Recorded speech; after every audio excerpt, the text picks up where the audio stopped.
ओम नमो भगवते वासुदेवाय। ओम नमो भगवते वासुदेवाय। ओम नमो भगवते वासुदेवाय। ओम नमो भगवते वासुदेवाय। ओम नमो भगवते वासुदेवाय। ओम नमो भगवते वासुदेवाय। नारायणं नमस्कृत्य नारायण नमस्कृत्य नरं चैव नरोत्तमं नरचैव नरोत्तमम् देवीं सरस्वतीं व्यासं देवीं सरस्वती व्यासं ततो जयमुदीरये। ततो जयमुदीरये। नष्टप्रायेषु अभद्रेषु नष्टप्रायेषु अभद्रेषु नित्यं भागवत सेवया नित्यं भागवत सेवया भगवती उत्तम श्लोके भगवती तम श्लोके भक्तिर्भवति नष्टिके। भक्तिर्भवति नोष्टिके। श्रीमद् भागवतम प्रथम स्कंद तृतीय अध्याय श्लोक संख्या 36। तवा इदं विश्वमघोर लीला सवाइदं विश्वम् अमोघलीला सवा इदं विश्वम् अमोघ लीला सवाइदं विश्वम् अमोघलीला सृजत्तवत्तत्ति न सज्जतेऽस्मिन् सृजति अवत्यति न सज्जते अस्मिन् भूतेषु चान्तर्हितात्मतन्त्र चान्तरहितात्मतन्त्र षड्वर्गिकं जिघ्रति षड्गुणेश षड्वर्गिकं जिघ्रति षड्गुणेश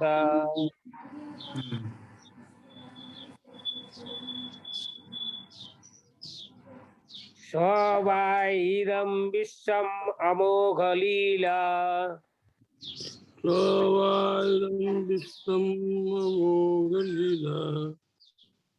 सृजति अवतीयति न सज्जते अस्मिन् सृजत्तवत्तत्ति न सज्जतेऽस्मिन्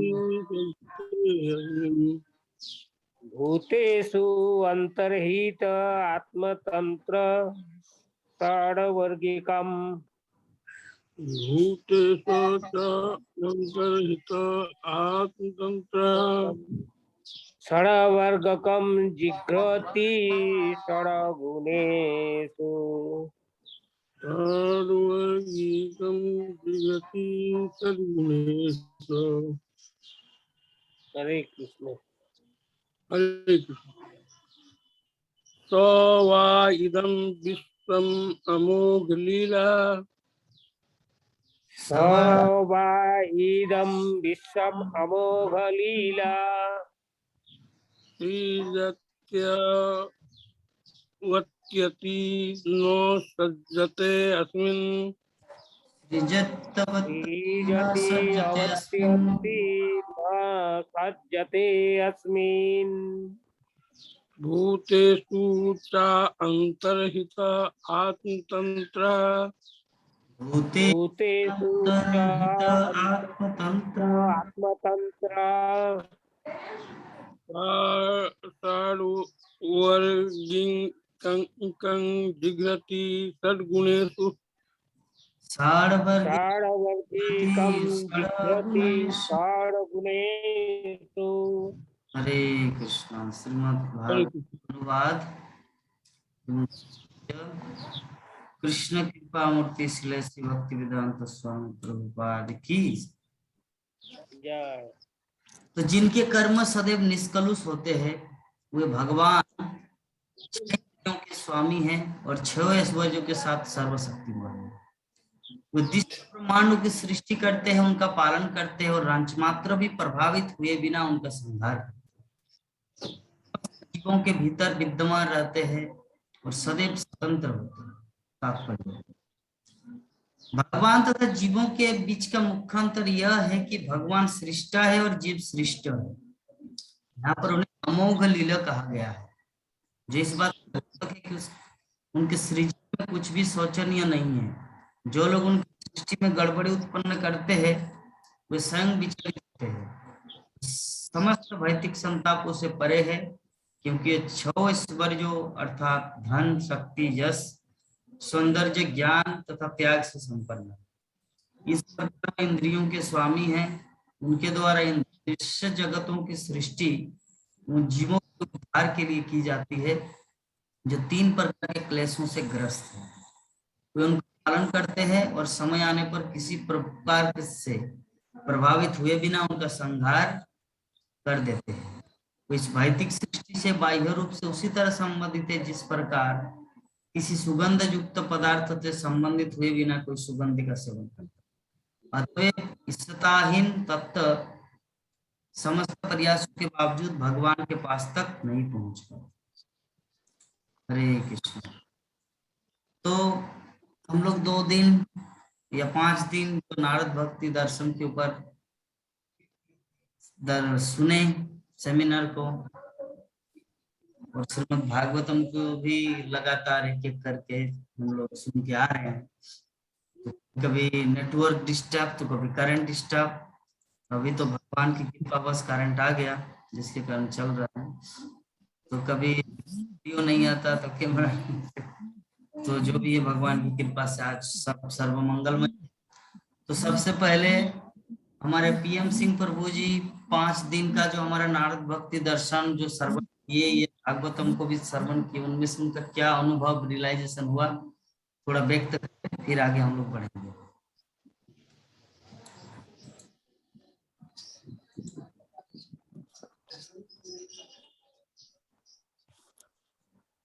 बोलिए प्रभु।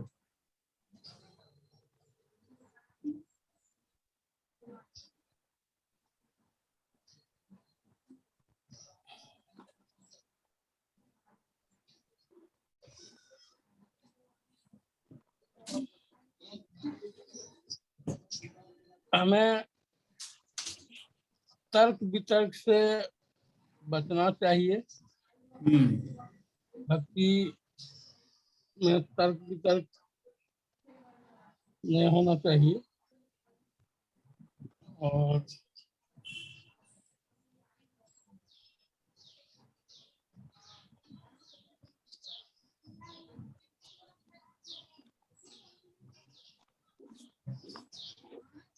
तर्क वितर्क से हमारा समय का अपव्यय होता है, टाइम पास है ना। इसीलिए क्या करना है कि हमारा जो समय है उसको कृष्ण भावनामृत में लगाना है। समय लगा। चलिए, बहुत सुंदर अनुभव बताया। अभी हमारे विश्वनाथ प्रभु जी बताएंगे हमारे 5 दिन के सेमिनार का सार क्या है। प्रभु जी थोड़ा कंक्लूड करेंगे। 5 दिन का सार प्रभु क्या बताएंगे, बता सकते क्या? हाँ, ऐसा नहीं बता नहीं। आपको वैसा स्टेप बाय स्टेप जो मैं सुनिए स्टेप बाय स्टेप मैं जो बताया हूँ उसको आपको रिपीट नहीं करना है। आप जो समझे है वो चीज आपको बताओ, ओवरव्यू नहीं, रियलाइजेशन। ये जो भक्ति प्राप्ति कैसे होते हैं ये आपने बताया। भक्ति प्राप्ति का जो उपाय है वो दूसरा दिन का था। जो भक्ति मतलब पहले दिन तो जो आपने बताए थे उसमें ये नारद भक्ति दर्शन क्या है वो बताए थे। तो दूसरा दिन में जो है भक्ति छोड़ के तो भगवान को पाना मुश्किल है और दूसरा कोई उपाय नहीं है भगवान को संतुष्ट करने का, पाना तो दूर की बात, भगवान को संतुष्ट करने से करना बोले तो भक्ति करना है, एकमात्र मार्ग है भक्ति करना है। लेकिन वो भक्ति शुद्ध भक्ति होना चाहिए। तो ये शुद्ध भक्ति, भक्ति प्राप्ति का साधन कैसे होता बोले तो साधु गुरु वैष्णव जो है, गुरु परंपरा जो गुरु परंपरा में जो है गुरुदेव, उसका बात मानना है। जैसा एक एक साधन ये अलग अलग से है, जैसा भगवान को संतुष्ट करना बोले तो भगवान के लिए कुछ करना है, और वो भी अपना मन से नहीं करना है, जो बताते हैं गुरु परंपरा है उसका जो निर्देश है, उसी निर्देश से भगवान को संतुष्ट करना है। तो इसके लिए तो आप उदाहरण दिए थे, और क्या है, और ऐसा गुरु परंपरा का सद्गुरु का संस्पर्श भी आना है। उसका मतलब संग, वो जो नवोधा विधि, नवोधा जो बताए थे, वो नवोधा में से संग मतलब आपने कुछ उदाहरण दिए थे, जैसा संग में मिलते हैं तभी है। जैसा नारद मुनि का संग किसी किसी को मिले थे, तो वो लोग भगवान को संतुष्ट कर पाया और भगवान को मिला, उसको दर्शन भी मिला। प्रहलाद महाराज, जैसा ध्रुव महाराज, ये सब नारद मुनि का कृपा से, ऐसा साधु गुरु वैष्णव का कृपा से ये सब मिलते रहता है। भगवान का संतुष्ट करने के लिए भगवत श्रवण, वो भी एक है।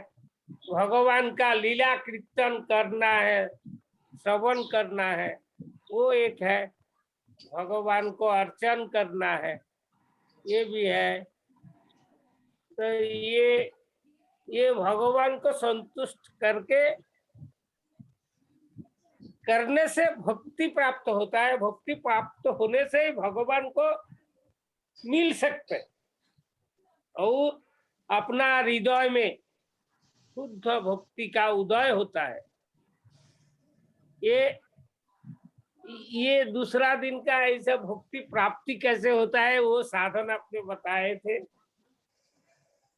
और एक दिन तो मैंने सुन नहीं पाया, लेकिन बास में सुने करके कुछ नोट नहीं कर पाया, तो बता नहीं पाया कि उस दिन का कौन सा था। यही था क्या? और जो काल बताए थे, काल का जो था, ये तो शुद्ध, ये तो भक्ति से भगवान को संतुष्ट करने से नहीं, सिद्धि कैसे मिलेगा, मतलब सिद्धि प्राप्ति का जो उपाय है वो आपने बताया। ये सिद्धि प्राप्ति के लिए खुद को कैसे तैयार करना है, ये था। जैसा बोलता है जो वैष्णव, वो त्रिनादपि सुनिचन जो आपने बताते थे बीच बीच में कभी कभी, वो है वैष्णव का परम गुण है।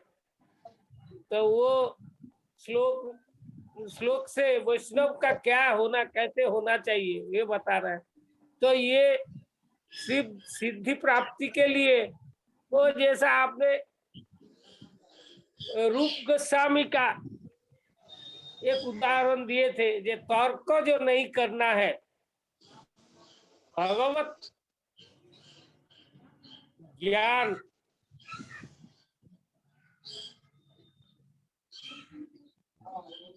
वो भगवत ज्ञान को प्रकाश करने के लिए किसी पंडित का साथ तर्क वितर्क नहीं करना है। ये वो रूप गोस्वामी के पास एक वो दिग्विजयी ब्राह्मण आया और बोले मैं आपसे तर्क करूंगा, लेकिन वो रूप गोस्वामी नहीं किया, तो श्रीजीव गोस्वामी किया। तो श्रीजीव गोस्वामी को रूप गोस्वामी ने पानी शास्ति दे दिया। तो ऐसा ऐसा उदाहरण था। वैसा वैसा हमारा श्री चैतन्य महाप्रभु का तो भी ऐसा था। वो जो किसका साथ था, एक सार्वभौम भट्टाचार्य का था महाप्रभु का, और एक ब्राह्मण कौन तो उसमें से केशव, वही तो था दिग्विजय पंडित की सब के सब कश्मीरी। रूप गोस्वामी केशव आया था, एक दिग्विजय। रूप गोस्वामी के पास जो आया था वो था वल्लभाचार्य। वो एक आया था, और वो उसका साथ भी वो चैतन्य महाप्रभु का ऐसा है, लेकिन वो तर्क करने नहीं चाहते। बाद में वो जैसा उसने बताया तो उसको गंगा का बारे में कुछ तो बताया, तो वो उसका गलत बता दिया, जो आपने ये गलत बताया। फिर उसको वो एक क्षण में वो सब उसको रिपीट करके बता दिया। तो ये ऐसा है, बोल रहा है ये मतलब सिद्धि प्राप्ति के लिए किसी से अपना ज्ञान जाहिर करने का कोई जरूरत नहीं है। भगवान परमेश्वर भगवान जो है उसका ज्ञान किसी से प्रकाश करने के लिए ऐसा किसी से तर्क वितर्क नहीं करना है। तो ज्ञान विस्तार करने के लिए लोगों को ज्ञान देना है। और ये किसी पंडित का जो ये है, ये अहंकार बोलते हैं, ये वो पंडित का अहंकार था। ये अहंकार से भगवान प्राप्ति नहीं होता है। प्रभु हरे कृष्णा। इतने और दो चार है। ठीक है, स्मरण में आए तो दो चार जो है हाँ बताइए तो।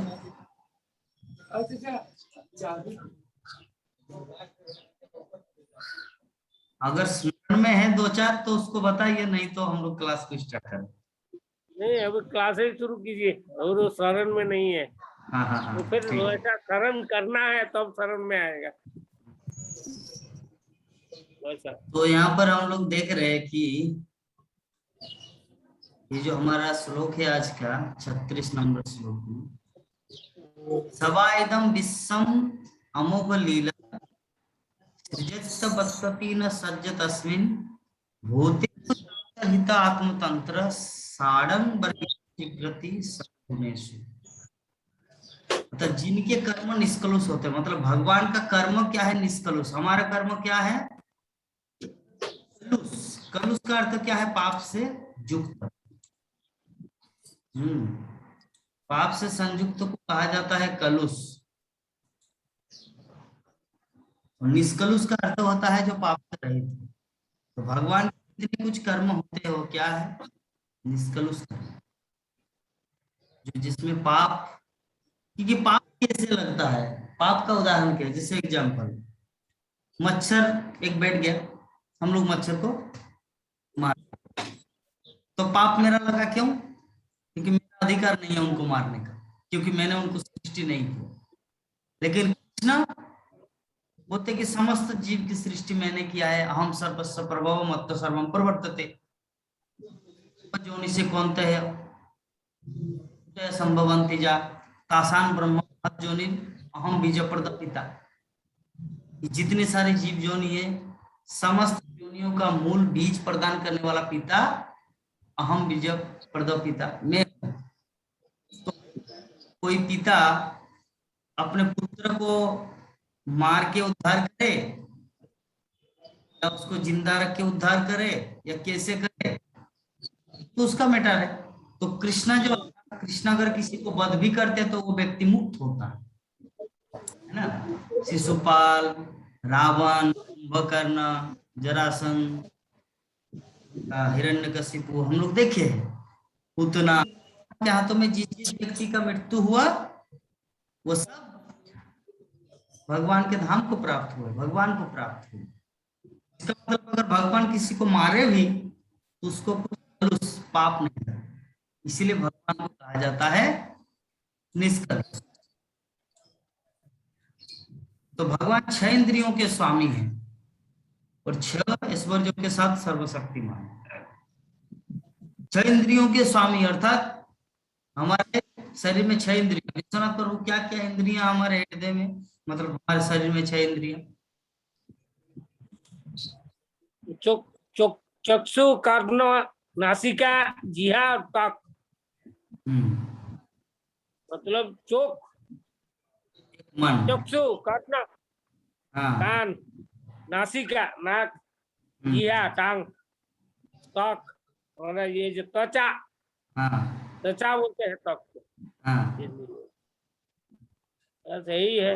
हाँ, तो छह इंद्रियों के स्वामी है भगवान, इसीलिए भगवान का नाम है क्या? ऋषिकेश।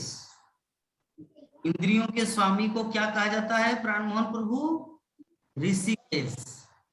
ऋषिकेश भगवान का नाम है ऋषिकेश। गए हैं ना ऋषिकेश, हरिद्वार?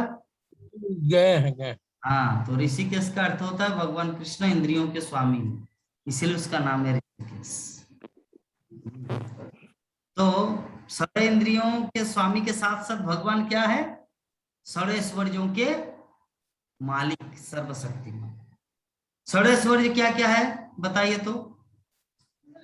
पहला है धैर्य, दूसरा है धन, तीसरा ज्ञान, चौथा है वैराग्य, पांचवा है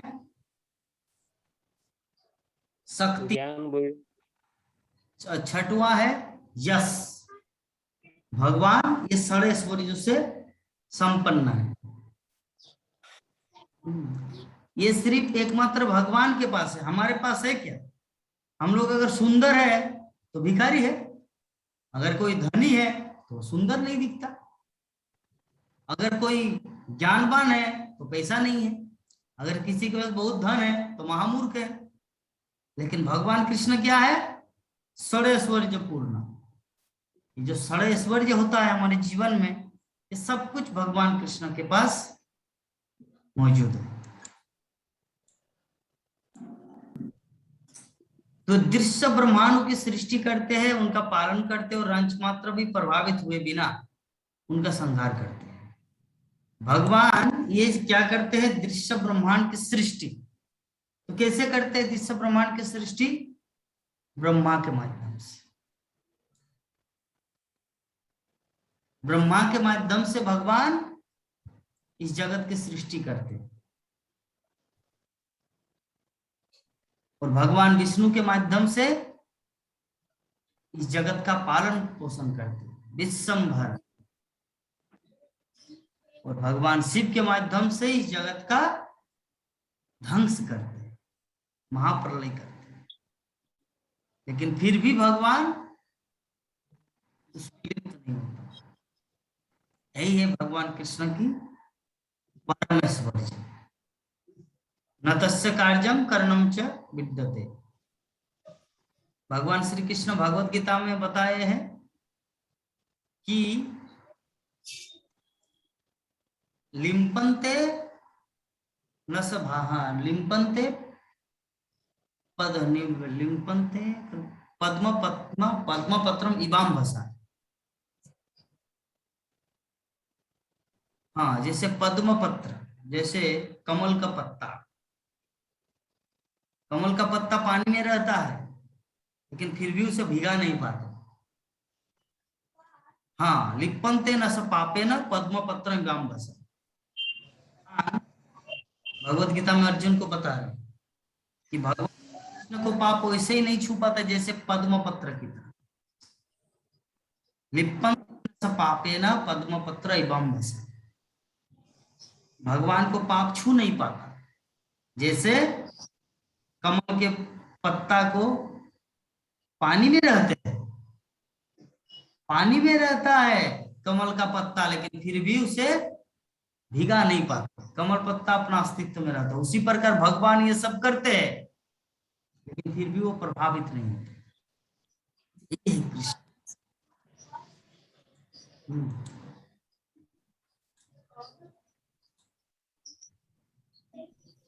वो समस्त जीवों के भीतर विद्यमान रहते हैं और सदैव स्वतंत्र होते हैं। भगवान समस्त जीवों के हृदय में विद्यमान है, स्वतंत्र है। जैसे उदाहरण करें, प्राण मोहन सिंह प्रभु जी के हृदय में भी वही भगवान है, मेरे हृदय में भी वही भगवान है। आर्य लक्ष्मी के हृदय में भी भगवान है। तो विषय वस्तु ये है, क्या भगवान को हम लोग कैद कर पाएंगे? वो तो स्वतंत्र है। अगर बोलेंगे देखिए भगवान आप मेरे जीवन के साथ ऐसा ऐसा किए है ना, मेरे बेटे को मार दिया, एक्सीडेंट हो गया, मेरा बेटा का शादी नहीं हुआ अभी तक, शादी हुआ तो पत्नी भाग गई है ना, तो पत्नी है तो बच्चा नहीं हो रहा है, कितना हॉस्पिटल कितना कितना, तुम मेरे हृदय में दिखाता हूँ तो आज तलवार लेके, तो क्या उनको भगवान को क्या कुछ कर पाएंगे? नहीं कर पाएंगे। यद्यपि भगवान है हृदय में, लेकिन वो स्वतंत्र है, उनको कुछ बिगाड़ नहीं सकते हम लोग, उनको कुछ नहीं किया जा सकता, परम स्वतंत्र है, सर्वशक्तिमान भगवान। श्रील प्रभुपाद तात्पर्य में लिख रहे हैं कि भगवान तथा जीवों के बीच का मुख्य अंतर यह है कि भगवान सृष्टा है और जीव सृष्टा है।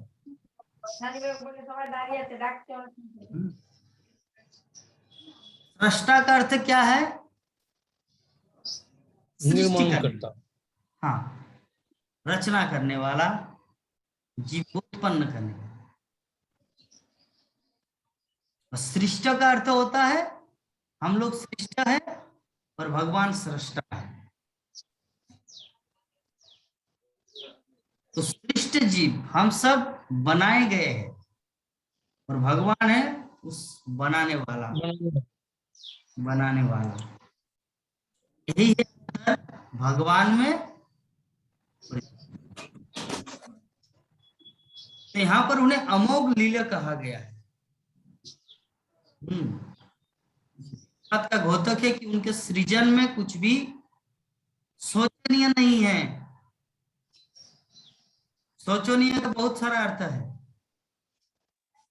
हाँ, उनमें से एक है व्यर्थ। भगवान कुछ भी करते हैं, भगवान की सृष्टि के पीछे भी एक कारण है। ऐसा नहीं कि भगवान ऐसे ही जन्म दे दिया 84 लाख जीव ऐसे ही प्रकट हो गया, नहीं, कारण है। सबकी अलग अलग इच्छाएं, 84 लाख जीव जोनी में सबकी अलग अलग इच्छाएं हैं। बाघ की क्या इच्छा है हम लोग जानते हैं, वो गरम गरम खून पीना चाहते हैं। गाय की क्या इच्छा है? हरी हरी खाना चाहते हैं। हमारी क्या इच्छा है? प्रभु आलू पनीर का सब्जी खाने की इच्छा। और आप बताइए एक चॉइस बताइए। सांप की क्या इच्छा है? हवा खाने का, दूध पीने का। और क्या इच्छा है सांप का? मेढक को खाने का। बिल्ली की क्या इच्छा है? चूहा को खाने का। तो जितने सारे जीव है ना, सबकी अलग अलग इच्छाएं हैं। तो अलग अलग इच्छाएं हैं, तो एक शरीर में तो ये सब संभव नहीं होगा। मान लीजिए मैं मनुष्य शरीर, तो मनुष्य शरीर का उद्देश्य क्या है? भगवान के धाम को प्राप्त होना। तो अगर मैं बोलूं मुझे चूहा भी खाना है, मेढक भी खाना है, खरगोश भी खाना है, खून भी पीना है, हरी हरी घास भी खाना है, तो क्या एक शरीर में संभव है? एक शरीर में संभव है प्राण मोहन प्रभु? नहीं संभव है, क्योंकि घास को खाने का दांत अलग होता है और मांस खाने का दांत अलग होता है, और सांप का दूध पीने का दांत अलग होता है। तो जीवों की विभिन्न इच्छा के फलस्वरूप भगवान क्या करते हैं? उनकी इच्छा को पूरी करते हैं, तो उस तरह का एक शरीर प्रदान करते हैं। वो तुम्हारी ऐसी इच्छा है तो चलो आपको ऐसे देंगे। चेयर विभिन्न तरह के होते हैं। किसी चेयर में रुआ लगा रहता है, सीट लगाया हुआ। किसी चेयर में खाली रहता है प्लास्टिक का सुप्रीम फर्नीचर, हाँ, नीलकमल। कोई चेयर लकड़ी का होता है, कोई कोई सोफा होता है, स्प्रिंग्स लगा रहता है, आराम से बैठ के थोड़ा हिले डुले। तो अलग अलग है। तो हमारी इच्छा है ना, इच्छा के फलस्वरूप हम सबको मिलता है। चार अलग अलग है। अगर आप जमीन पे बैठना चाहेंगे तो ठीक है, वो भी है। अगर आप तकिए में बैठना चाहें तो ठीक है, वो भी है। चौकी पे बैठना चाहेंगे वो भी है। पलंग में बैठना चाहेंगे वो भी है। चेयर में बैठना चाहेंगे, सोफा में बैठना चाहेंगे, घास में बैठना चाहेंगे, सब तरह का फैसिलिटी है। अभी विषय पर हमारी क्या इच्छा है, मुझे क्या करना है, मुझे कहां पर बैठना। तो उसी प्रकार सब कुछ इस संसार में उपलब्ध है। तो भगवान, मान लीजिए आपकी इच्छा है सोफा में बैठने का, और आपको बैठाए जा रहे घास के वहां पर, तो घास में क्या है ना, छोटा छोटा जैसे कांटा चुभता है, ऐसा लगता है ना पीएम सिंह प्रभु? आप इसका अनुभव किए, घास में बैठे कभी, है ना? बैठे कैसा लगता है, कभी इधर करवट बदलते तो कभी उधर करवट बदलते हैं। तो इसीलिए भगवान क्या कि वो आपको सोफा में बैठने की इच्छा, चलो आपके लिए सोफा तैयार करते हैं। वो कभी कभी आपको स्टील चेयर में बैठना है, ठीक है, हॉस्पिटल में जाओ या किसी ऑफिस में जाओ, वो स्टील चेयर रहता है। वो आपको सिर्फ प्लास्टिक का चेयर चाहिए, वो कभी इधर भी बैठना है उधर भी, मतलब यहाँ वहां, ठीक है, उस तरह का भी बंदोबस्त। उसी प्रकार जो 84 लाख जीव जोनी है, तो किसी में सांप दूध पीने की इच्छा है, किसी में घास खाने की इच्छा है, हाँ, किसी में खून पीने की इच्छा है, चूहा के पीछे दौड़ने की बिल्ली की इच्छा है। तो प्रत्येक व्यक्ति विशेष की, प्रत्येक जीव की एक अलग अलग रुचि है, तो जिसके कारण 84 लाख जीव जोनी है। तो जो लोग उनकी सृष्टि में गड़बड़ी उत्पन्न करते हैं, वे स्वयं विचलित होते हैं। वे समस्त भौतिक संताप से परे है, क्योंकि 6 ऐश्वर्य अर्थात धन, शक्ति, जस, सौंदर्य, ज्ञान तथा त्याग से संपन्न है।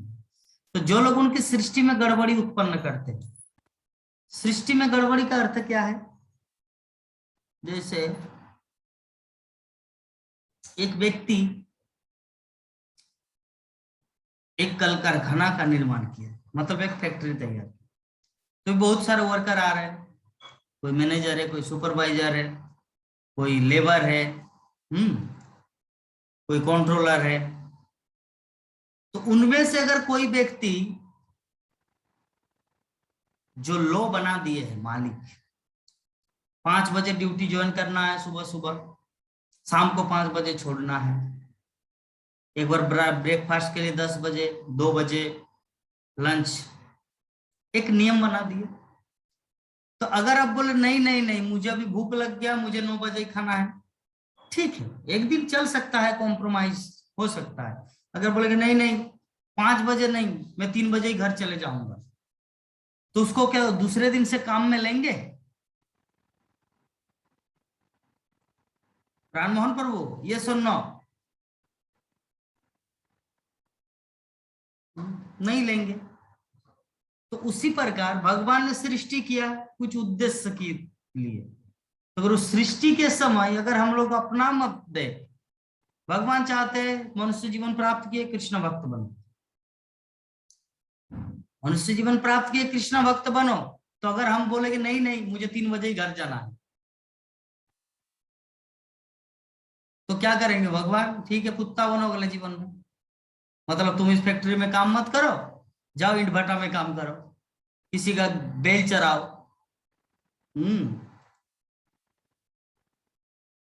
तो सृष्टि में जो गड़बड़ी करते हैं, भगवान विचलित नहीं होते, बल्कि वो खुद विचलित होते हैं जो सृष्टि में गड़बड़ी करते हैं। फैक्ट्री में जाके अगर हम लोग अपना मत दिखाएंगे, तो फैक्ट्री से हम लोग को निकाल देंगे। इससे हम लोग को यह सीखना है। तो यही चीज श्रील प्रभुपाद यहाँ पे बताना चाह रहे हैं। तो भगवान क्या है, समस्त भौतिक संताप से पूरे है। संताप का अर्थ क्या है? भौतिक संताप, भौतिक का अर्थ होता है मेटेरियल, संताप का अर्थ होता है दुख। तो भगवान क्या है, समस्त संताप से परे। क्यों? क्योंकि उसके पास 16 ऐश्वर्य है। हम लोग संताप से क्यों, भौतिक संताप से दुखी रहते हैं? डलिया चक्रवर्ती माता जी, भौतिक संताप से हम लोग दुखी क्यों रहते हैं? क्योंकि हमारे पास कुछ चीज नहीं है। भौतिक संताप का अर्थ है, संताप का अर्थ होता है, देखिए मान लीजिए मेरा उम्र है 30 साल, तो मुझे अभी एक ऐसे कंपनी में जॉब करना चाहिए था जिसमें मंथली 60-70 हजार रुपया आता हो। मान लीजिए पीएम सिंह प्रभु जी अभी 60+, वो वृद्धावस्था की ओर आ गए हैं, तो उनको अगर कंपनी पेंशन ना दे तो एक संताप कि मैं सारा जीवन भर काम किया इस कंपनी के लिए, सेल के लिए, लेकिन मुझे अभी फूटा कोड़ी भी नहीं दे रहे, तो एक संताप है कि शायद अगर इससे अच्छा कि मैं एक पारा टीचर भी रहता सरकारी का तो मुझे कुछ मिलता, लेकिन उसको मिल रहा है इसीलिए संताप नहीं है।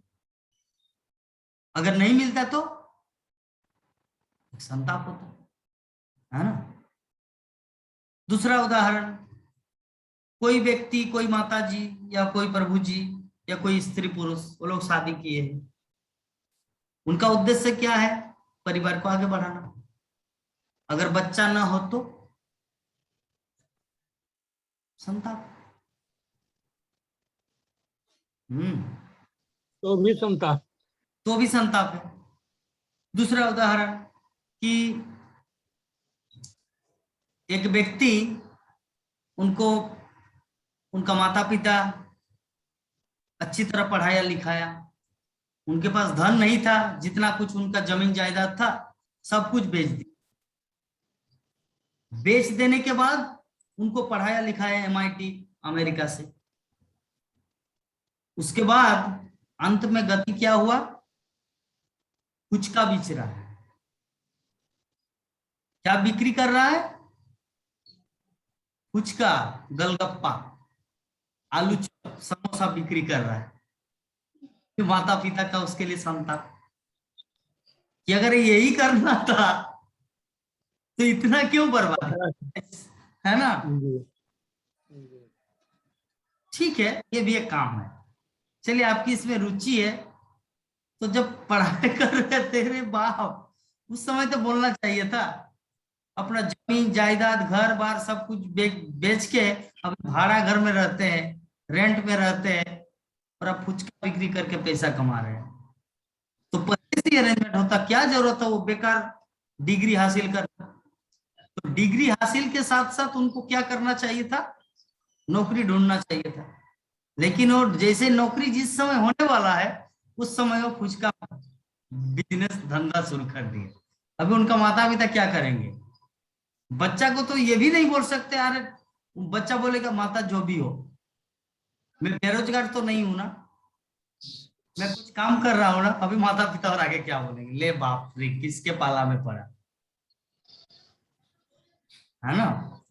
तो ये है, इसको कहा जाता है भौतिक संताप। तो भगवान का भौतिक संताप क्यों नहीं होता और हमारा भौतिक संताप क्यों होता? क्योंकि हम लोग उम्मीद करते कुछ और होता कुछ और, किंतु भगवान को उम्मीद करने की कोई इच्छा ही नहीं। क्योंकि 6 चीज जो जरूरत होता है ना हमारे जीवन में, वो पूर्ण मात्रा में कृष्ण के पास होता है। तो 6 चीज जो हम लोग अभी कुछ देर पहले वर्णन, पूर्ण यश, पूर्ण धन, पूर्ण ज्ञान, पूर्ण शक्ति, पूर्ण ऐश्वर्य, पूर्ण सौंदर्य, हाँ सौंदर्य, सब पूर्ण मात्रा में। फिर एक एग्जांपल, मान लीजिए कि आप एक टीचर है स्कूल का, आपको सरकार 70,000 रुपया करके मंथली देता है,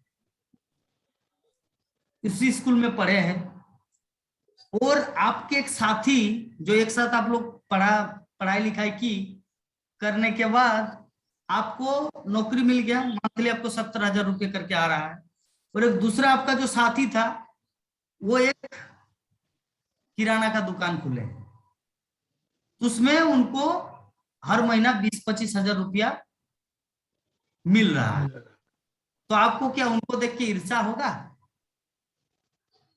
नहीं होगा। क्यों नहीं? क्योंकि वो इतना दिन भर गाधा की तरह चूहा दौड़, कभी बलरामपुर तो कभी जमशेदपुर तो कभी बोकारो तो कभी धनबाद, कभी सेल्टा नमक तो कभी टाटा सेल्ट नमक, तो कभी बेसन खत्म हो गया तो कभी आटा खत्म हो गया, बोरा बोरा पैक लाना है, गाड़ी से ये करना है, फिर मुढ़ी पैकेट लाना है, परमल लाना है।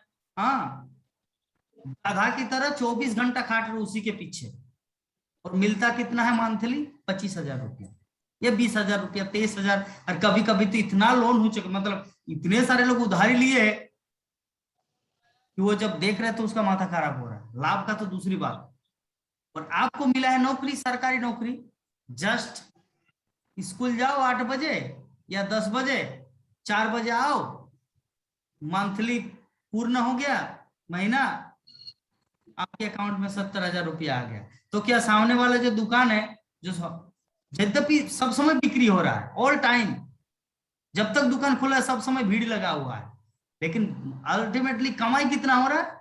25,000 रुपया, और आप कुछ भी नहीं कर रहे, जस्ट स्कूल जाना आना, आपको 70,000 रुपया मिल रहा है। तो आप क्या उनके प्रति ईर्ष्या करेंगे? नहीं करेंगे। इसी प्रकार भगवान का भौतिक संताप भी नहीं होता, भगवान का किसी के प्रति ईर्ष्या भी नहीं होता। क्यों? क्योंकि वो 70,000 की यस, भगवान के पास पूर्ण मात्रा में है। तो जब पूर्ण मात्रा में उनके पास है तो दूसरों को देखकर क्यों जलन होगा? तो ये भगवान कृष्ण और हम में अंतर, हम लोग उस गधा चूहा की कैटेगरी में है और भगवान उस सरकारी। तो आगे से प्रभु का बता रहे कि इस प्रकार वो इंद्रियों के स्वामी हैं, उनके द्वारा इस जगतों की सृष्टि उन जीवों के उद्धार के लिए की जाती है इन प्रकार के क्लेशों से ग्रस्त है। भगवान किसकी उद्धार के लिए इस जगत में आते हैं? जैसी जो उन्होंने इस दृश्य जगत की सृष्टि किसके लिए की है? जो 3 प्रकार के, तो 3 प्रकार के क्लेश क्या है सबको पता है? एक है दैहिक, दैविक और भौतिक। तो दैहिक कष्ट क्या है? दैहिक कष्ट जैसे हमारे प्राण मोहन प्रभु जी अभी बिना चश्मा से मुझे दिखता नहीं, तो एक दैहिक। हाँ, दैविक कष्ट क्या है? कि अचानक बाढ़ आ गया, अचानक भूकंप होगा, कहीं सुनामी, लाखों लाखों लोग मर गए, यह है दैविक। और भौतिक क्या है? भौतिक ये है कि तुम जा रहे हो रोड में, किसी मतलब आराम से जा रहे हो और कोई व्यक्ति एक्सीडेंट हो गया, गाड़ी चला रहे थे, गाड़ी चलाते चलाते बीच सड़क पे गिर गया और एक ट्रक आके उसको पीस दिया। हॉस्पिटल में भी उसको ले जाएंगे, फिर वो बचेंगे इसका कोई निश्चितता नहीं। तो इसको देखकर आपको दुख हुआ, आपको कुछ नहीं हुआ, आप सेफ है अपनी जगह, लेकिन फिर भी आपको दुख हुआ। क्यों? क्योंकि वो आपके सामने, आपकी आंखों के सामने घटित हुआ। तो वो जो दुख है ये है भौतिक दुख।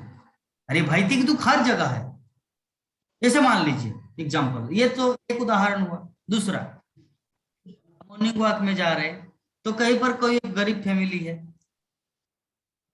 उनका जो घर का जो गार्जियन है वो बुखार है, मतलब वो बीमार है, और घर में कुछ अन्न दाना, अन्न पानी भी नहीं है, क्योंकि वो काम करने जाएंगे फिर वहां से कुछ लाएगा तब बच्चे वगैरह या उनकी पत्नी सब खाएंगे।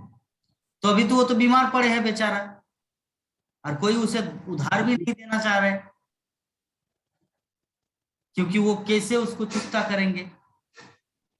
तो ये सब दृश्य हमारे आंखों में आए तो क्या होगा? दुख होगा कि नहीं प्राण मोहन प्रभु? दुख होगा। यद्यपि आपके जीवन में नहीं घट रहा है, दूसरों के जीवन में घट रहा है, फिर भी दुख होगा। ये दूसरा उदाहरण। तीसरा, लोग कोरोना से पीड़ित मर रहे हैं, नहीं है, आपका कुछ नहीं हुआ, लेकिन लोग तो मर रहे हैं ना, तो इस दुख को कहा जाता भौतिक। तो भगवान श्री कृष्ण ने जगत की सृष्टि क्यों की है? उनका सृष्टि का उद्देश्य क्या है, इसलिए प्रभुपाद तात्पर्य में लिख रहे हैं, उनका सृष्टि का उद्देश्य है हम लोग जो भौतिक त्रिताप क्लेशों से जो ग्रस्त है, त्रिताप क्लेशों से जो ग्रस्त है, हम सब की उद्धार के लिए भगवान ने ये भौतिक सृष्टि का निर्माण किया। ठीक है, तो हम लोग उसमें आते हैं। क्या हम में से कोई व्यक्ति है जो जिनको तीन त्रिक्लेश नहीं है, त्रिताप नहीं है ना? सबको है। जैसे पीएम सिंह प्रभु उदाहरण स्वरूप, हम उसी का नाम लेंगे जो वीडियो में होगा।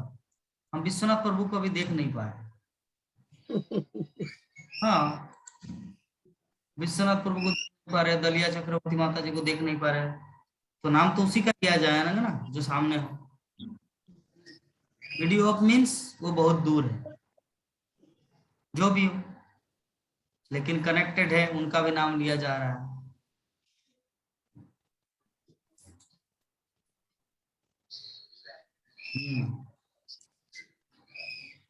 हम सबके जीवन में माता जी,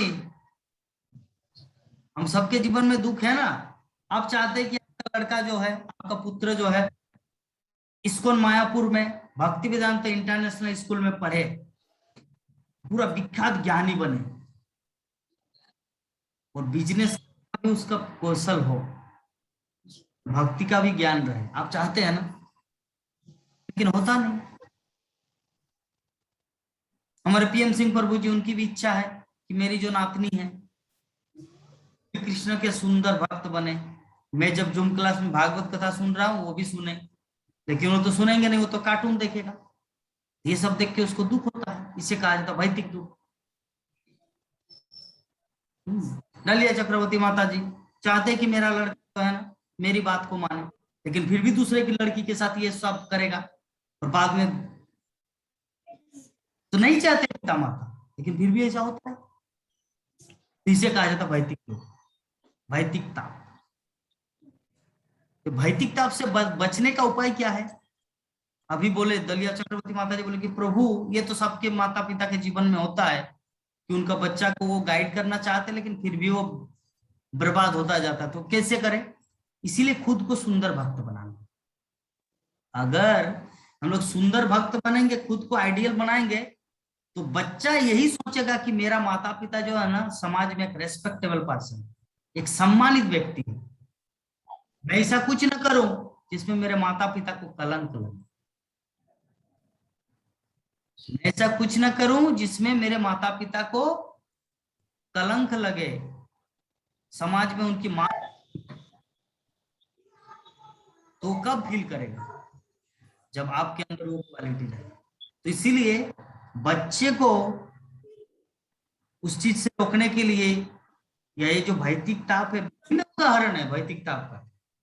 भौतिक ताप का सैकड़ों हजारों लाखों उदाहरण है। भौतिक ताप ज्यादा होता है, तीन ताप जो है ना दैहिक दैविक से भौतिक ताप सबसे ज्यादा है जीवन में। अगर हम लोग अपने अराउंड में देखेंगे, न्यूज खोलेंगे तो देखेंगे एक माँ एक छोटे बच्चे को लेकर वो गिर गया, बच्चा मर गए और माँ रो रही है प्लेटफॉर्म में। तो ये आपका दुख नहीं है, लेकिन आप उस चीज को देखे तो उनका दुख को देखकर आपको दुख लग रहा है। क्या कहा जाता भाई? इसलिए हमको हमारा कर्तव्य क्या है? अगर हम लोग उस समय हरे कृष्ण महामंत्र जपेंगे, सुंदर भाव से जपेंगे, तो हम लोग पाएंगे कि जो कुछ भी होता है व्यक्ति के अपने कर्म फल के अनुसार होता है। उन्होंने पूर्व जीवन में ऐसा कुछ किए थे जिसके कारण उसका परिणाम भुगतना पड़ा। तो जो भी है, वो जो व्यक्ति रो रहा है, जो माता जी रो रहे हैं, उसको समझना है कि संसार में कुछ भी हो रहा है, हमारे जीवन में दुख आ रहा है तो ये मेरे कर्म का फल है, और हमारे जीवन में जो सुख आ रहा है वो हमारा, वो कृष्ण की कृपा है। ये भाव अगर बनाए रखेंगे तो वो सुखी रहेगा, और मनुष्य जीवन सुखी बनने के लिए आगे तीन प्रकार के क्लेशों से ग्रस्त थे, वे उनका पालन करते हैं और समय आने पर किसी प्रकार से प्रभावित हुए बिना उनका संहार कर देते हैं। वो इस भौतिक सृष्टि से बाह्य रूप से उसी तरह संबंधित है जिस प्रकार किसी सुगंध युक्त पदार्थ से संबंधित हुए बिना कोई सुगंधी का सेवन करता है। वो इस भौतिक सृष्टि से बाह्य रूप से उसी तरह संबंधित है। हाँ, भगवान ये सब भौतिक सृष्टि से कैसे कनेक्टेड है? आंतरिक रूप से नहीं, बाह्य रूप से। उदाहरण स्वरूप कैसे दें? जैसे यस, लाक्षागृह का निर्माण हुआ, तो उस समय प्लान किसका था? शकुनी और दुर्योधन का। लाक्षागृह में पांचों पांडवों को मारने का प्लान किया था। तो पांचों पांडव अंदर है और बाहर में सिक्योरिटी गार्ड है। तो सिक्योरिटी गार्ड क्या है? दुर्योधन और शकुनी का मतलब प्रतिनिधि। तो दुर्योधन और शकुनी यहाँ पे हस्तिनापुर में है और ये जो है खेल चल रहा है, ये लाक्षागृह बहुत दूर वारनावत में। तो वारनावत में पांचों पांडवों को जलाया जाएगा, ये प्लान कौन किया? शकुनी और दुर्योधन। तो ये जो दुर्योधन और शकुनी जो है ना, इसको कहा जाता बाह्य रूप। आंतरिक रूप से कौन है वहां पर उपस्थित? सिक्योरिटी जो आग लगाएंगे। लेकिन बाह्य रूप से कौन है? दुर्योधन और शकुनी। सामने नहीं है लेकिन वो कनेक्टेड है। सामने नहीं है लेकिन फिर भी कनेक्टेड है, क्योंकि उन्हीं के बदौलत। कोई दूसरा तो पांच पांडवों के साथ कोई तो दूसरे व्यक्ति का शत्रुता नहीं है, शत्रुता है दुर्योधन और शकुनी का, है ना। अगर मान लीजिए ये कर पकड़े भी जाए कि आप लोग क्यों हम लोग को जलाने के लिए ये सब ये है अरेंजमेंट, तो कोई बोल सकते हैं, वो सिक्योरिटी बोल, अरे हम लोग नहीं, ये तो दुर्योधन और शकुनी का चाल है। तो भीम कहाँ है दुर्योधन, कहाँ है शकुनी? तभी बोल सकते कहाँ है दुर्योधन, कहाँ है शकुनी, और वहां पे शकुनी और दुर्योधन को नहीं देख पाएंगे, लेकिन बाह्य रूप से वो लोग कनेक्ट। यद्यपि ये जो उदाहरण ये भगवान के क्षेत्र में, ये जो उदाहरण नेगेटिव है, भगवान के क्षेत्र में पॉजिटिव। भौतिक सृष्टि से बाह्य रूप से उसी तरह संबंधित है जिस प्रकार किसी सुगंध युक्त पदार्थ से संबंधित हुए बिना कोई सुगंधी का सेवन करता है। तो अतएव ईश्वताहीन तत्व मतलब भगवत तत्वहीन समस्त प्रयासों के बावजूद भगवान के पास तक नहीं पहुंच पाते।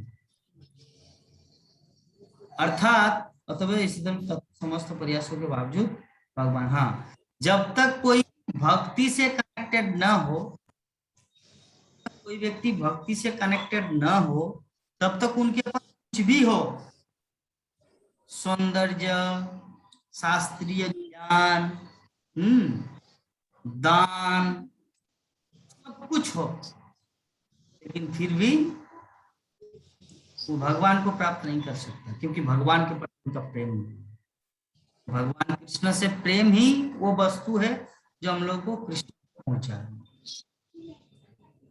तो कल शिक्षक दिवस के शुभ अवसर पर दलिया चक्रवर्ती माता जी हमें मैसेज किया था, इसीलिए माता जी को भी बहुत बहुत धन्यवाद। हम रिप्लाई नहीं कर पाए थे इसी कारण, क्योंकि कल मेरा अंतिम दिन का क्लास था ना, नारद भक्ति दर्शन का, और जिससे लेकर हम प्रिपरेशन में लगे हुए थे।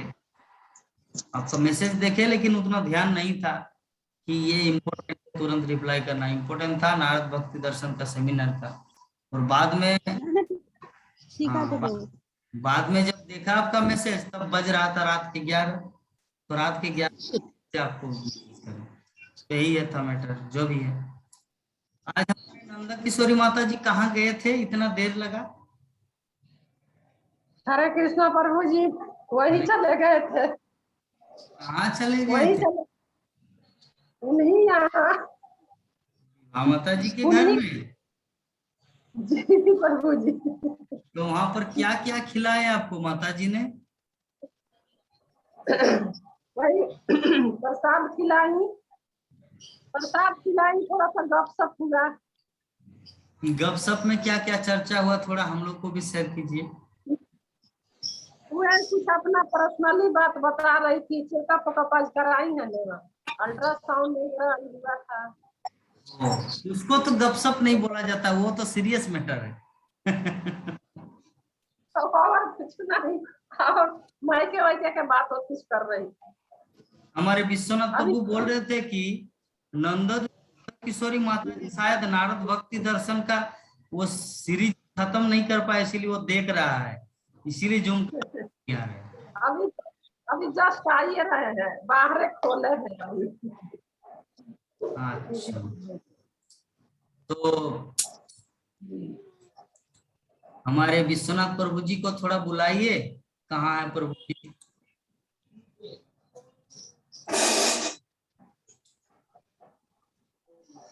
हरे कृष्ण प्रभु। हरे कृष्णा। नंद किशोरी माता जी हम लोग को बिना बोले हमारा कारण नहीं था, नंद किशोरी माता जी से क्या हमारा कारण नहीं था, अभी अभी कारण का है, तो इसलिए हम तो अंधेरा में बैठे थे। जी सब भक्तों दंडवत प्रणाम सभी भक्तों के। प्रणाम। चलिए, लेट से जुड़े हैं, अभी आ रही है कहीं से बाहर से। तो चलिए हम लोग और एक श्लोक का पाठ करते हैं। एक श्लोक तो हुआ।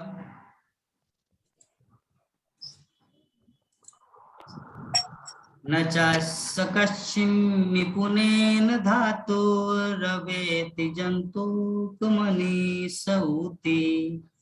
नामानि रूपाणि मनोवचोभिः संतन्नतो नाट्यचर्यामि भाग्य। अर्थात कि मूर्ख मनुष्य अपने अल्प ज्ञान के कारण भगवान के रूपों, नामों तथा कर्मों की दिव्य प्रकृति को नहीं जान सकते, क्योंकि वे तो किसी नाटक में एक पात्र की तरह कार्य कर रहे होते हैं। न ही ऐसे मनुष्य अपने तर्क या अपनी वाणी द्वारा भी ऐसी बातों को व्यक्त कर सकते।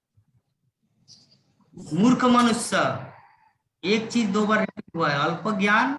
अल्प ज्ञान किसके पास होता है? जो मूर्ख है ना। जो विद्वान होता है तो उसके पास तो भगवत ज्ञान होता है, लेकिन जिसके पास अल्प ज्ञान होता है उससे कहा जाता है मूर्ख।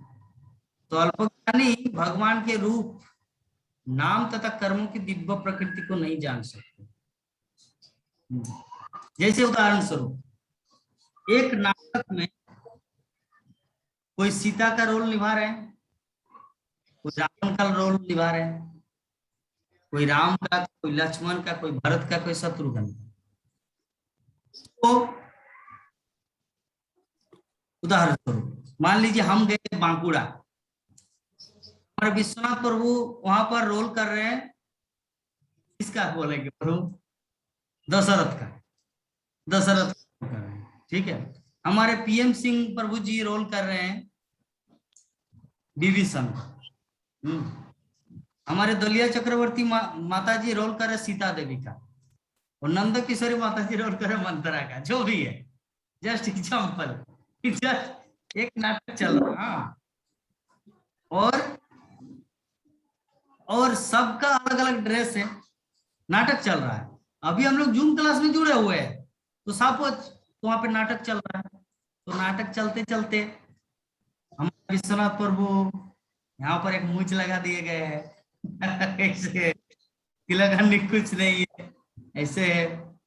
फिर चक्रवर्ती माता जी को पूर्ण रूप से एकदम सीता देवी की जैसे बना दिए।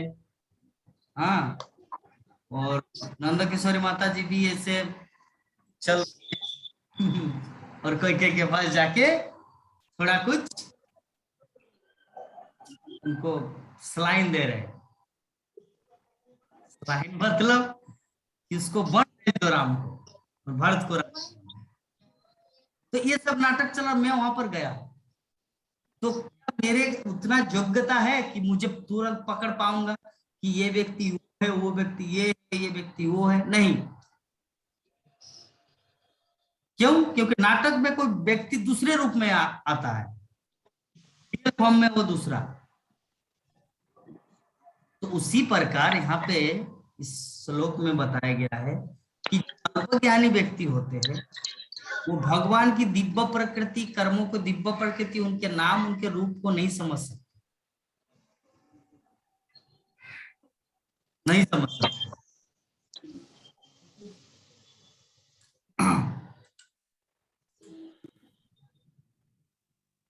क्योंकि वे तो किसी नाटक में पात्र की तरह कार्य कर रहे होते हैं, नहीं ऐसे मनुष्य अपने तर्क या अपनी वाणी द्वारा भी ऐसी बातों को व्यक्त कर सकते हैं। तो श्रील प्रभुपाद समझा रहे इस तत्व को कि एक्चुअली सब्जेक्ट मैटर क्या है, कि परम सत्य के दिव्य स्वभाव का कोई भी ठीक से वर्णन नहीं कर सकता। परम सत्य अर्थात श्री कृष्ण। तो चलिए पहले बार तात्पर्य को पढ़ लेते हैं, नहीं तो हमारे प्राण मोहन प्रभु जी तात्पर्य में ध्यान दे रहे ज्यादा, मेरी बातों में नहीं। तो परम सत्य के दिव्य स्वभाव का कोई भी ठीक से वर्णन नहीं कर सकता, इसलिए कहा जाता है कि वह मन तथा वाणी की अभिव्यक्ति से परे है। फिर भी कुछ ऐसे अल्पज्ञ व्यक्ति है जो अपने अपूर्ण तर्क वितर्क तथा परमेश्वर के कार्यों के दोषपूर्ण वर्णन द्वारा परम सत्य को जानना चाहते हैं। अनंतम व्यक्ति के लिए भगवान की कर्म, प्राकट्य तथा तिरोधान, भगवान के नाम, रूप, साज समान, व्यक्तित्व तथा उनसे संबंधित सारी वस्तुएं रहस्यमय गुह्य होती है। भौतिकवादियों की दो कोटियां हैं, एक सकाम कर्मियों की तथा दूसरी मीमांसकों की। तो सकाम कर्मियों को परम सत्य की तनिक भी जानकारी नहीं होती और मीमांसक सकाम कर्मों से निराश होकर परम सत्य की ओर मुख मोड़ते हैं तथा शुष्क चिंतन द्वारा उन्हें जानने का प्रयास करते हैं। ऐसे समस्त लोगों के लिए परम सत्य उसी तरह रहस्यमय बने रहते हैं जिस प्रकार बच्चों को जादूगर के करता हूँ। उसकी जादूगर से छले जाकर अभक्तगण सदैव अज्ञान में पड़े रहते हैं, भले ही वो कर्म तथा तर्क वितर्क में कितने निपुण क्यों न हो। ऐसे सीमित ज्ञान के द्वारा वह अध्यात्म के गुह्य क्षेत्र में प्रवेश नहीं कर पाते।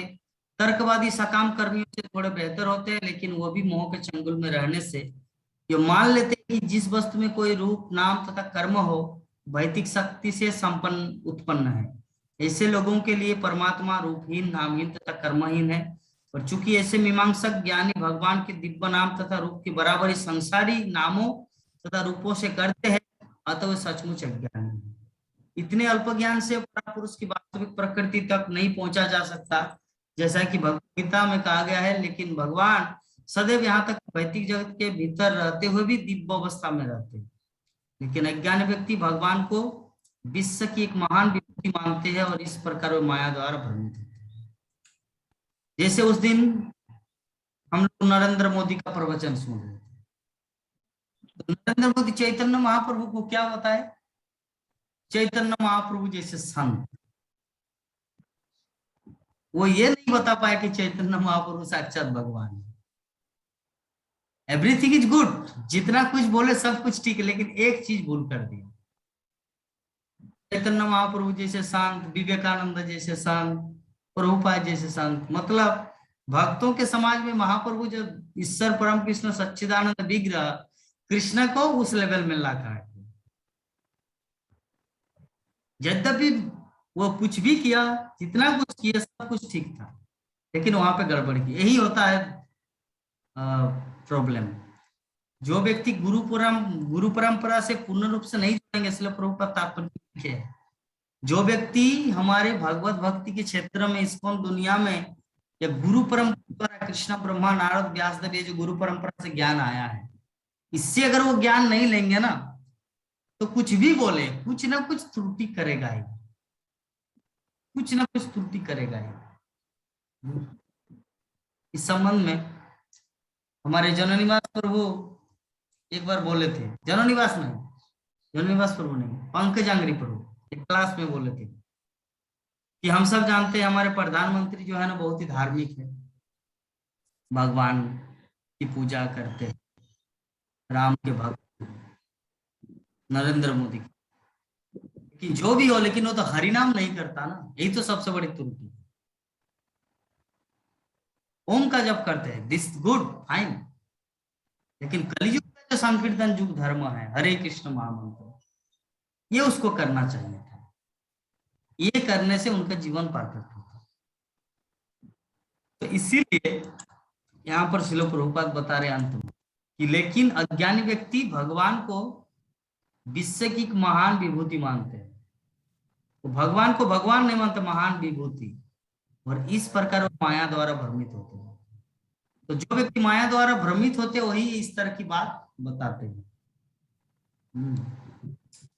तो श्रील प्रभुपाद क्या बता रहे प्रभु विश्वनाथ प्रभु यहाँ पर कि कोई भी भगवान के दिव्य स्वभाव को पूर्ण वर्णन नहीं कर सकता।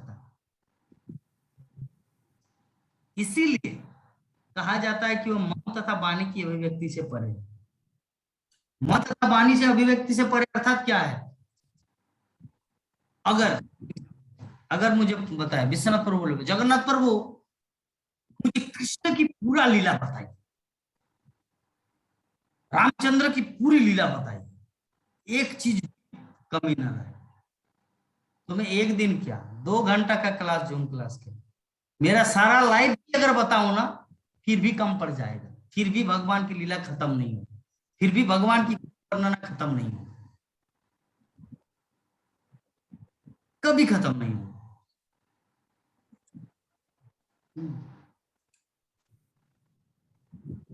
क्यों?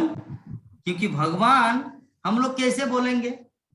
हम जो बोलेंगे कैसे? वाणी से और तथा मन एकाग्रता से। तो भगवान की लीला क्या है? मन तथा वाणी की अभिव्यक्ति से परे है, beyond our mind and words.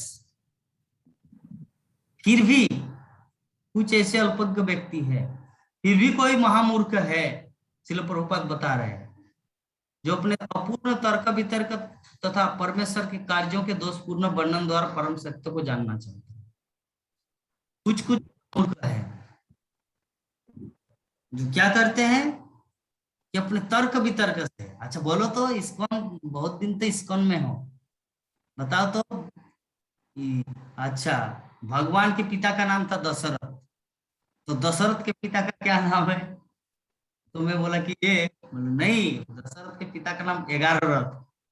तो मैं बोला सब ये सब कहाँ का पागला, ठीक है ना, समझे ना इसको? कुछ जो अल्पज्ञ होते हैं ना, वो ऐसे नियम निकालते हैं। वो पुरुलिया का बादल पाल, जानते हैं आप उसे? विश्वनाथ पर वो, हाँ, पुरुलिया का बादल पाल को जानते हैं, जो कैसेट में गाना निकालता है, जो बहुत कुछ, नहीं अरे नहीं बादल पाल बहुत मतलब दुनिया को बर्बाद कर रहे हैं। बादल, दलिया चक्रवर्ती माता जी तो बादल पाल को जानते ही होंगे, जाने में? कोचिते डालिम रे पाकले बेदाना, उनका एक गाना है, कोचिते तु डालिम रे पाकले बेदाना, मतलब जब वो कच्चा रहता तो उसे कहा जाता डालिम, जब पक जाता तो उसे कहा जाता बेदाना। तो इस तरह के विभिन्न तरह का गाना निकालते हैं। तो गाना निकालते हैं वो इस तरह का मतलब बेकार व्यक्ति है कि भगवान की लीला के साथ भी वो इस तरह का छट्टापटांग करते हैं। बोलते कि भगवान का पिता का नाम क्या है? दशरथ। दशरथ के पिता का नाम क्या है? बोलते कि 11 रथ, और 11 रथ का पिता का नाम 12 रथ। इस तरह वो लोग मतलब कैसे बनाते हैं। तो इसलिए प्रभुपाद बता रहे कि अज्ञानी है, अज्ञानी व्यक्ति ऐसा कुछ करता है।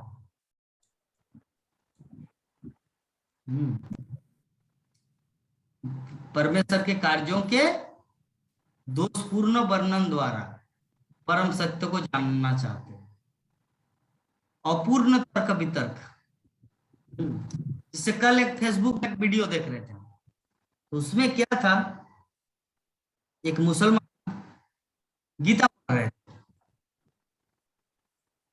वो बोल रहे थे कि ये जो सनातन धर्म है, इस सनातन धर्म आदि धर्म नहीं है।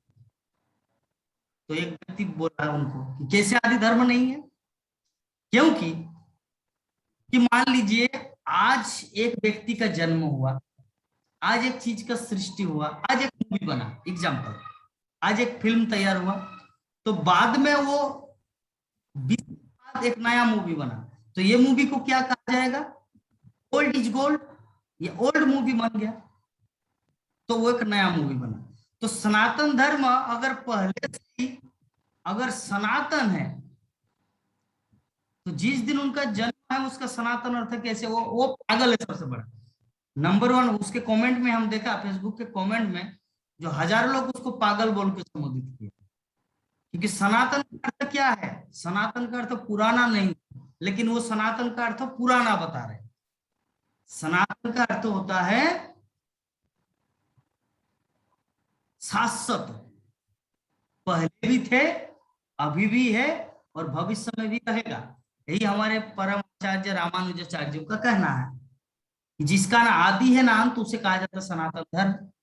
तो वो मुसलमान जो इस तरह लेक्चर दे रहे अपने सभाओं में, गीता की निंदा कर रहे थे, भगवत गीता की निंदा कर रहे थे, तो कमेंट में उसको बहुत कुछ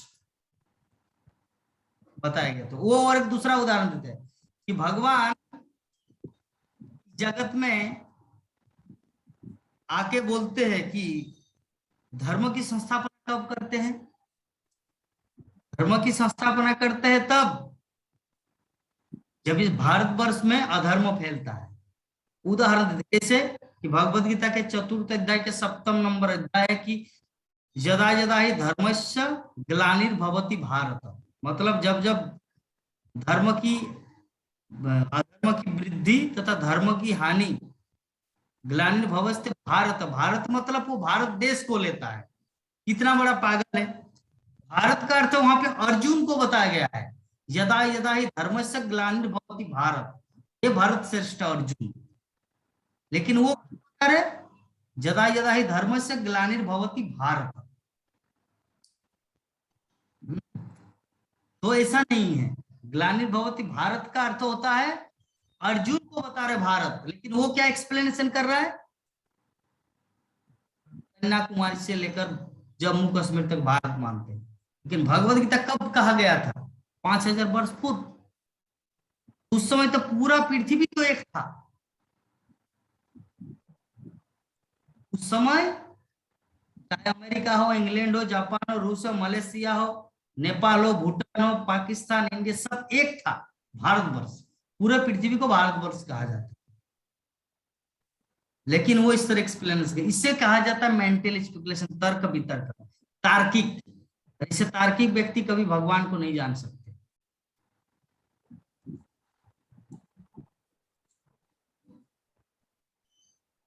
एक साधारणतम व्यक्ति के लिए भगवान के कर्म, प्राकट्य तथा तिरोधान, भगवान के नाम, रूप, साध, समान, व्यक्तित्व तथा उनसे संबंधित सारी वस्तुएं रहस्यमय, गुह्य होती है। भगवान के प्राकट्य, भगवान के कर्म क्या है प्रभु? गुह्य है, रहस्यमय है। भगवान ने देखा है, जसोदा माँ देख रहे, तो बोले कि मुंह खोलो, क्या देखा? वो अखिल विश्व ब्रह्मांड। तो इसे कहा जाता है भगवान की लीला कर्म रहस्यमय। भगवान ने 7 दिन 7 रात अपने बाएं हाथ के कनिष्ठ अंगुली में गोवर्धन को धारण करके रखा। 3 दिन में पुतना को मार दिया। तो इसीलिए भगवान का कर्म क्या है? रहस्यमय। इसको कौन समझ सकता है? जो भक्त, अभक्त नहीं समझ।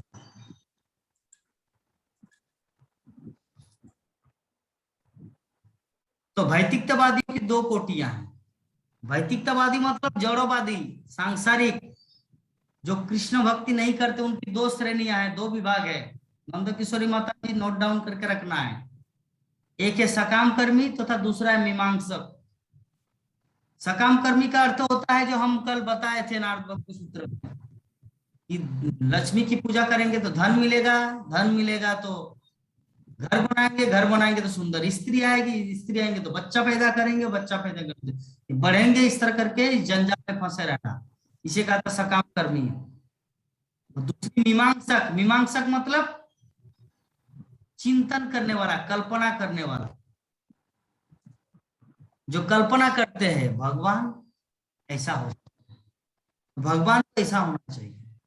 भगवान निराकार है, भगवान आकार हो ही नहीं सकता।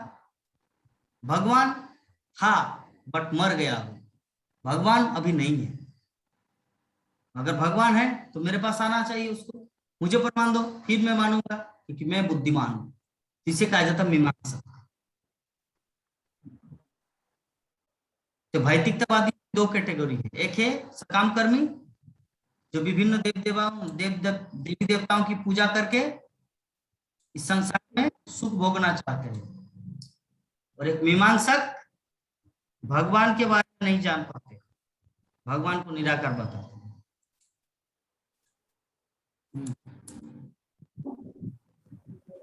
तो सकाम कर्मियों को परम सत्य की तनिक भी जानकारी नहीं होती, थोड़ा भी नहीं। मीमांसक सकाम कर्मों से निराश होकर परम सत्य की ओर मुख मोड़ते हैं और शुष्क चिंतन द्वारा उन्हें जानने का प्रयास करते हैं। सकाम कर्मों से निराश होकर, अर्थात एक लोमड़ी अंगूर खाने के लिए गए थे, एक लोमड़ी अंगूर खाने के लिए गए थे, जो हम लोग 5 क्लास में पढ़े थे ना, 5 या 6 क्लास में, खट्टा अंगूर असफल लोमड़ी, नंद किशोरी माता जी पढ़े थे, जानते हैं ये कहानी? हाँ है जानी। हाँ, मेरी नानी माँ मुझे ये सब सुनाते थे जब मैं छोटा बच्चा था, जब उनकी खेलते थे तो मुझे इस तरह बहुत कुछ कहानी सुनाते थे। एक लोमड़ी था, तो लोमड़ी बहुत ऊपर अंगूर है ना, तो अभी वो ट्राई कर रहे हैं अंगूर को खाने का, लेकिन जब नहीं छू पाया अंगूर तो बोले कि अंगूर कड़वी है ना, ये अंगूर कड़वी है। तो उसी प्रकार श्री प्रभुपाद बता रहे, खट्टा अंगूर असफल लोमड़ी, मतलब मीमांसक कौन बनता है?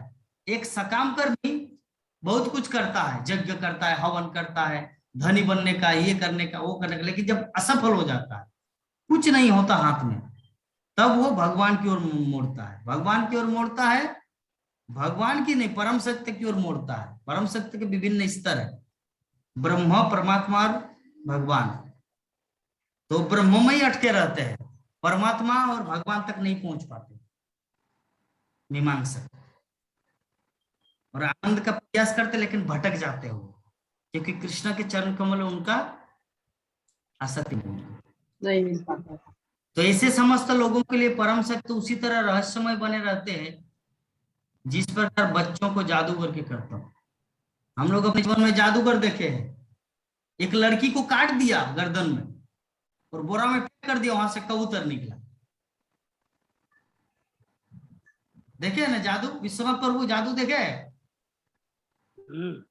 देखा हूँ, है गला देखी काटते हैं, गला पेट नहीं काटते। नहीं प्रभु जी, हाँ हाँ हाँ, गला काटते हैं, काट के जिंदा कर काटते देता। हैं, पेट नहीं काटते प्रभु। जादूकर गला काट देते हैं। हाँ हाँ, गला काट देते हैं ना, पेट नहीं। हाँ, ठीक है। गला काटने के बाद वो बोरा में करके वहां से कबूतर को निकालते हैं, फिर कबूतर को मारकर उसके बोरा में वहां से फूल निकालते हैं, जैसे लाइक दैट, और फूल को फिर वहां पे घुसा देते हैं तो एक छोटा सा बच्चा निकल जाता है। वो छोटा बच्चा को मार देते तो वहां से वो जो लड़की जिसको गला काटे थे वो पुनः वहां से निकल जाते हैं। तो ये सब कैसे होता है? तो यहाँ पे श्रील प्रभुपाद तात्पर्य में लिख रहे हैं कि जो भौतिकतावादी होते हैं, मीमांसक या कर्मी, भगवान की लीला को जादू की तरह देखते हैं, उनको पता ही नहीं चलता कैसे क्या हो रहा है।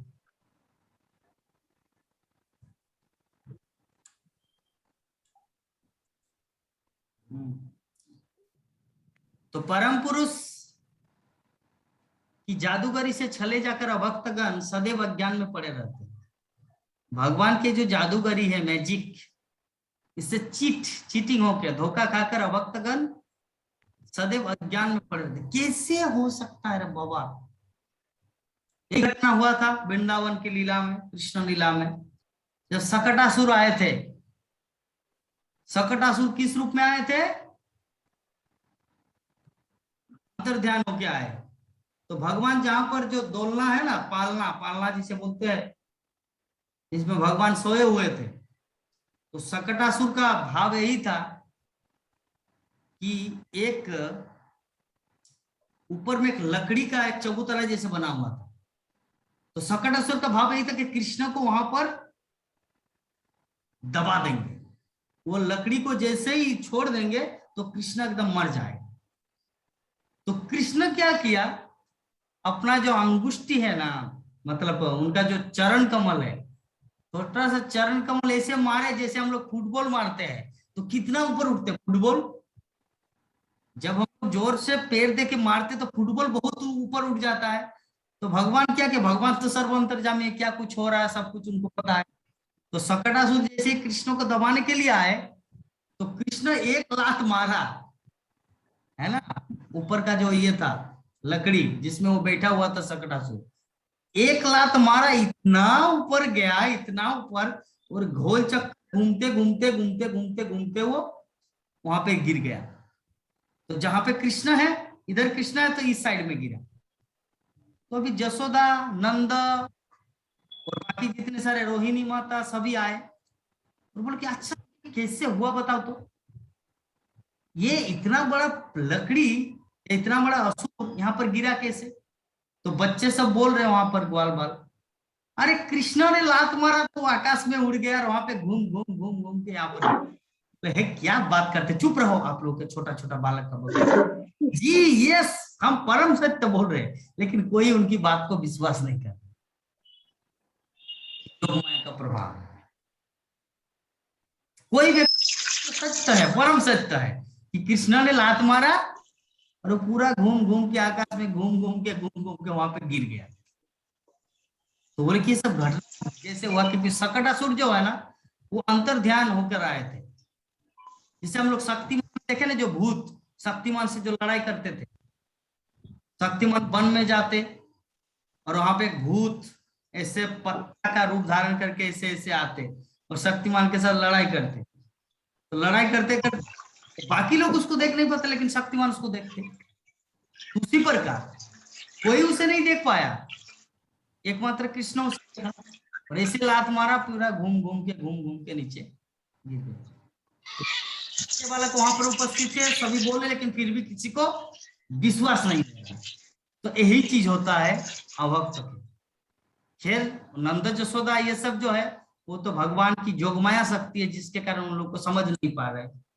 तो ये जो भौतिकतावादी लोग जो महामाया के प्रभाव में कि परम पुरुष की जादूगुरी से चले जाकर अभक्त बन सदैव अज्ञान में पड़े रहते हैं। भले हुए सकाम कर्म तथा तर्क वितर्क में कितने ही निपुण क्यों न हो, ऐसे सीमित ज्ञान के द्वारा वो अध्यात्म के गुह्य क्षेत्र में प्रवेश नहीं करते। अध्यात्म के गुह्य क्षेत्र, सेक्रेट प्लेस, ये भगवत भक्ति जो है ना, दरवाजा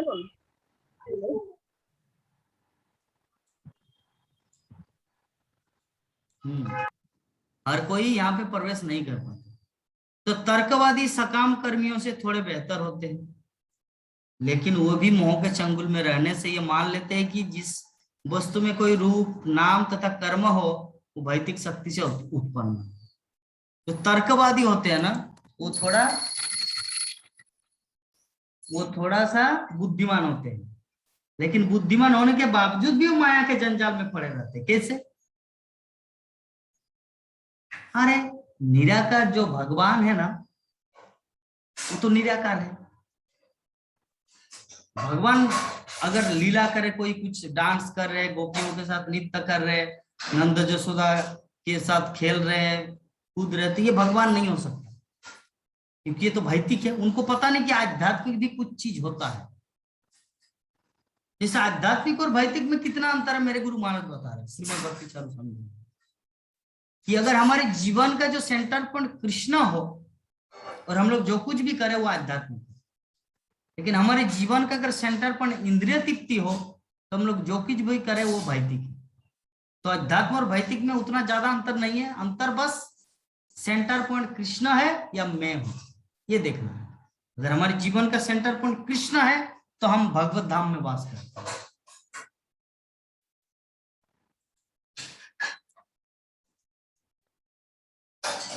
तो ऐसे लोगों के लिए परमात्मा रूपहीन, नामहीन तथा कर्महीन। मूर्ख लोगों के लिए भगवान नामहीन, रूपहीन तथा कर्महीन है। और चूंकि ऐसे मीमांसक ज्ञानी भगवान के दिव्य नाम तथा रूप की बराबरी संसारी नामों तथा रूपों से करते हैं, अतः सचमुच अज्ञान है। जैसे भगवान का नाम क्या है प्रभु? एक दिन हम लोग उदाहरण दें, कोको कोला, कोको कोला, फेंटा फेंटा, मिरिंडा मिरिंडा। हम लोग कितना देर तक बोल पाएंगे? 10 मिनट, 5 मिनट, आधा घंटा, 1 घंटा, 1 दिन। उसके बाद मुझे भी सोना है।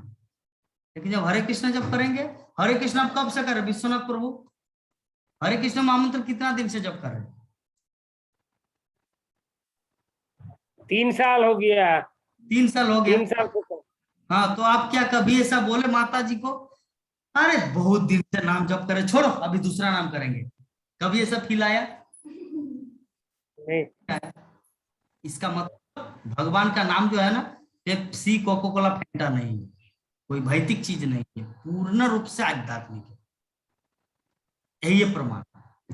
किंतु जो मूर्ख होता है, अल्पज्ञानी, श्रील प्रभुपाद वहां पर बता रहे हैं कि जो मूर्ख होते हैं, चूंकि ऐसे मीमांसक ज्ञानी भगवान के दिव्य नाम तथा रूप की बराबरी संसारी नामों तथा रूपों से करते हैं, तो सचमुच रियलिटी में एक्चुअली वो अज्ञानी है, वो ज्ञानी नहीं है।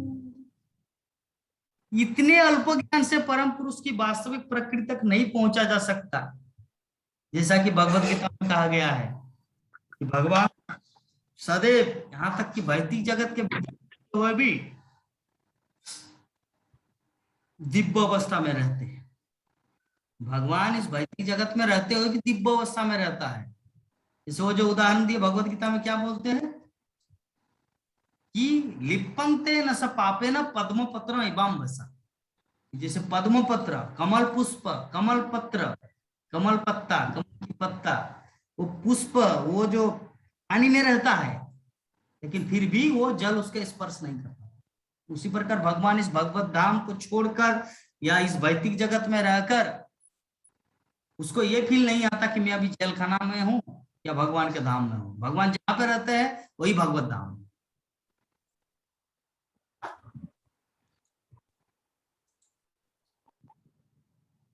तो लेकिन अज्ञानी व्यक्ति भगवान को विश्व की एक महान विभूति मानते हैं और इस प्रकार वो माया द्वारा भ्रमित होते रहते हैं। जो हम लोग उदाहरण दिए कि साधारण व्यक्ति भगवान को भगवान नहीं मानते, वो बोलते हाँ वो भी एक महान व्यक्ति होगा, महान संत है। नहीं, भगवान भगवान है, विश्व ब्रह्मांड के मालिक है। तो इस प्रकार हमारा श्रीमद् भागवतम के प्रथम स्कंद के 3 अध्याय का श्लोक 36 एवं 37 पूरा हुआ। इस संबंध में अगर किसी भक्त का कुछ प्रश्न हो, कुछ कमेंट हो तो वो पूछ सकते हैं, यथासंभव उसका उत्तर देने का प्रयास किया जाए। हरे कृष्णा।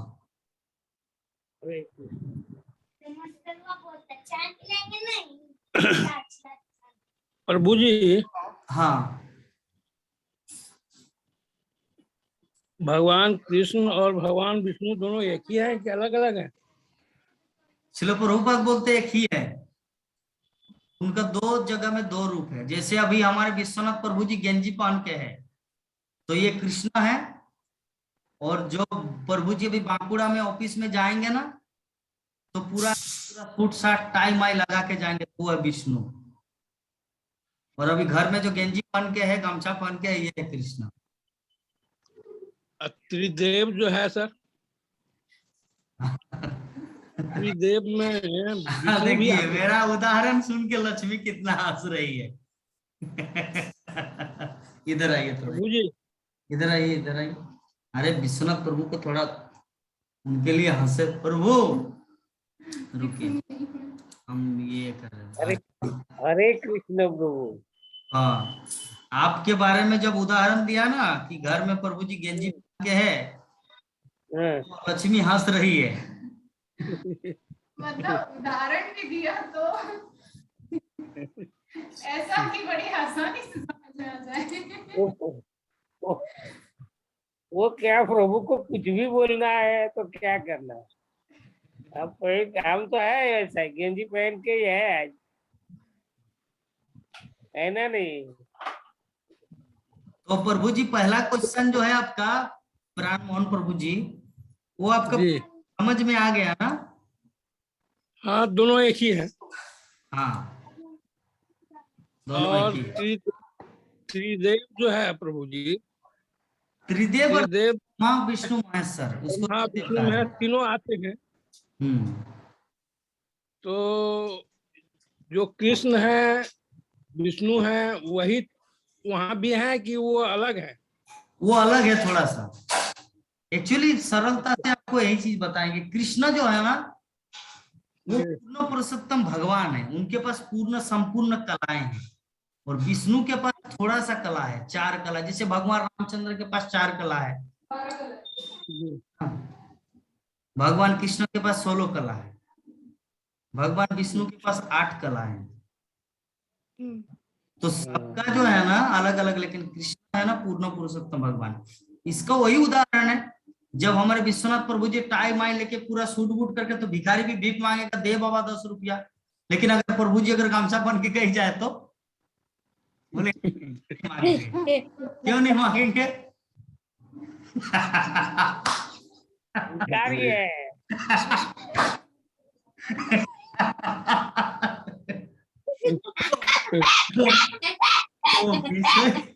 तो विषय वस्तु जो है ना, कृष्ण जो है ना और विष्णु, वो दोनों एक ही है। लेकिन विष्णु मान लीजिए थोड़ा सा आ, हाँ हाँ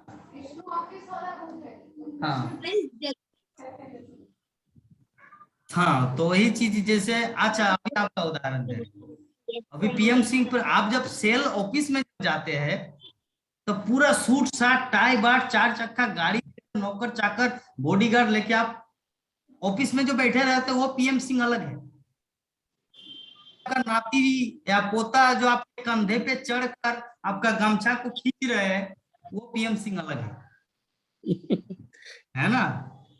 जी अभी अभी मान लीजिए कि कोई क्रमिक जो आपके सेल का, वो अगर कुछ गलती किए है तो आप गमछा पहन के उसको डांट नहीं सकते, तुम ऐसे कि तुमको निकाल देंगे, अभी आपका कुछ वैल्यू नहीं है।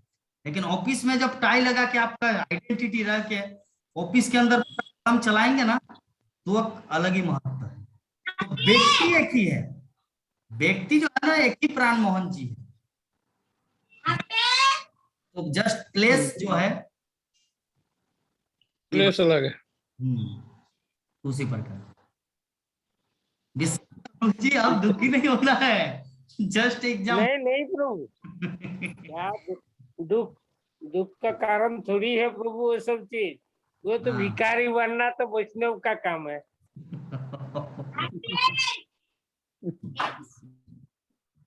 हमारे नंद किशोरी माता जी के कुछ प्रश्न हैं?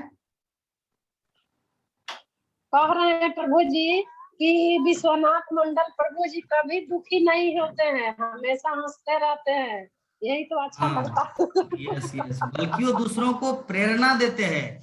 गीता माता जी को जो हाँ, दूसरों हो को ना, भी। जैसे गीता माता जी एक बार बोले कि ठीक है, क्रोधित नहीं होना है। कितना सुंदर फीडबैक में जैसे लोग बोलते हैं, हाँ पहले थोड़ा सा जी पारूटी प्रभु में जी, जी प्रभु चीनी मिलाया, चीनी के बाद अंदर में थोड़ा सा नीम का तीता दिया, और अंत में गुलाब जामुन दे दिया। तो वैसे ही विश्वनाथ को जी गीता माता प्रभु जी जी। को बोले कि गीता माता जी जो है ना पूरा कंठ करके आते हैं हमारे पास, और हम सबको ज्ञान देते हैं, पूरा वर भी एकदम परफेक्ट देते हैं। और क्रोध नहीं करना है, ये कड़वा दे दिया, उसके बाद जी सर जी आएगा, प्रभु जी। है ना? तो प्रभु जी feedback जो है ना एकदम वंडरफुल है विश्वनाथ प्रभु जी का। विश्वनाथ प्रभु जी, विश्वनाथ प्रभु जी के जो क्वालिटी है ना, वो बहुत अच्छा है प्रभु जी, बहुत अच्छा लगता है। किसी को इतना बढ़िया सम क्या कहा जाए। हमारा ग्रुप भी तो उन्हीं के कारण टिका हुआ है। हमारा जी प्रभु जी। भागवतम जो और सब चल रहा है, श्रीमद् भागवतम की सेवा जो कंटिन्यू चल रहा है, उसमें प्रभु जी का बहुत ही कंट्रीब्यूशन है, वंडरफुल है, जिसके कारण मुझे भी और प्रेरणा मिलता है इसको हमेशा चलाए रखने की। उतना, जी प्रभु जी, उतना तो नहीं हम जानते हैं, लेकिन रेगुलर जो आते हैं ये जूम क्लास में रेगुलर ले रहे हैं, तो हमको लगता है कि सबसे ज्यादा अनुभवी विश्वनाथ मंडल प्रभु जी, प्रभु जी दोनों मतलब दृष्टिकोण हमको से है, जानते हैं। प्रभु जी दोनों तरफ से है माता जी। वो वैसे में तो क्लास में तो आते ही है, साथ साथ में ये जी जो प्रभु जी। भागवतम की जो सेवा है, जैसे मान लीजिए उदाहरण जी स्वरूप जी जी एक मंदिर खुला है, तो मंदिर को चलाने के लिए जी डोनेशन करना पड़ता है, नहीं तो मंदिर कैसे चलेगा? क्योंकि मंदिर तो सरकार भारत जी प्रभु नहीं चलाएगा, मंदिर चलाएगा भक्त। जी तो मंदिर को चलाने के लिए जी। डोनेशन की जरूरत पड़ता है। उसी प्रकार हमारे विश्वनाथ प्रभु जी का भी ये भाव है, ये जो श्रीमद् भागवतम के जो जो बहुत बहुत अच्छा। ये सेवा हमेशा कंटिन्यू चलता रहे, जिसके कारण प्रभु जी का जी प्रभु जी बहुत अच्छा। उसके लिए भी मैं भी अपने आप को जी ज्ञापन करता बहुत। जी प्रभु जी जी हूँ। प्रभु जी जी भागवतम की सेवा कर रहे हैं, है ना, जिसमें कितने सारे लोग जुड़ पा रहे हैं, है ना। जुड़ने के साथ साथ यूट्यूब में ये वीडियो जा रहा है, फिर वो कितने सारे लोग भागवत कथा को श्रवण कर पा रहे हैं। ये सब का क्रेडिट हमारे प्रभु जी को जाता है। क्योंकि अगर जी प्रभु जी। सरल भाषा में कहा जाए माता जी, तो एक चीज देखिए, कंट्रीब्यूट का अर्थ होता है, अगर ये जो क्लास यहाँ पे प्रेजेंट होता है, इस क्लास के पीछे मुझे सुबह भी स्टडी करना पड़ता है, पहले दिन भी इसके बारे में पढ़ना पड़ता है, कैसे एग्जाम्पल दिया जाए क्या नहीं, तो ये जो समय, उसके बाद यहाँ पे क्लास के टाइम भी उस समय देना पड़ता है, फिर इसको एडिटिंग करके फिर यूट्यूब में डालना पड़ता है, ये जो पूरा समय फोकस किसके बदौलत, जी प्रभु जी है ना। क्योंकि हम भी तो कोई जी ब्रह्मचारी नहीं है कि मंदिर मुझे कुछ मेरा भरण पोषण का दायित्व लिया। ये भक्त समाज में से ही कंट्रीब्यूट आता है, जो भागवत जी प्रभु जी भागवतम का कंट्रीब्यूट होता है। तो बात यही है, जी प्रभु जी यही है। सरल भाषा में कहा जाए तो हमारे श्रीमद् भागवतम की जो नित्य सेवा में हमारे विश्वनाथ प्रभु जी का एक हाथ है। जी प्रभु जी।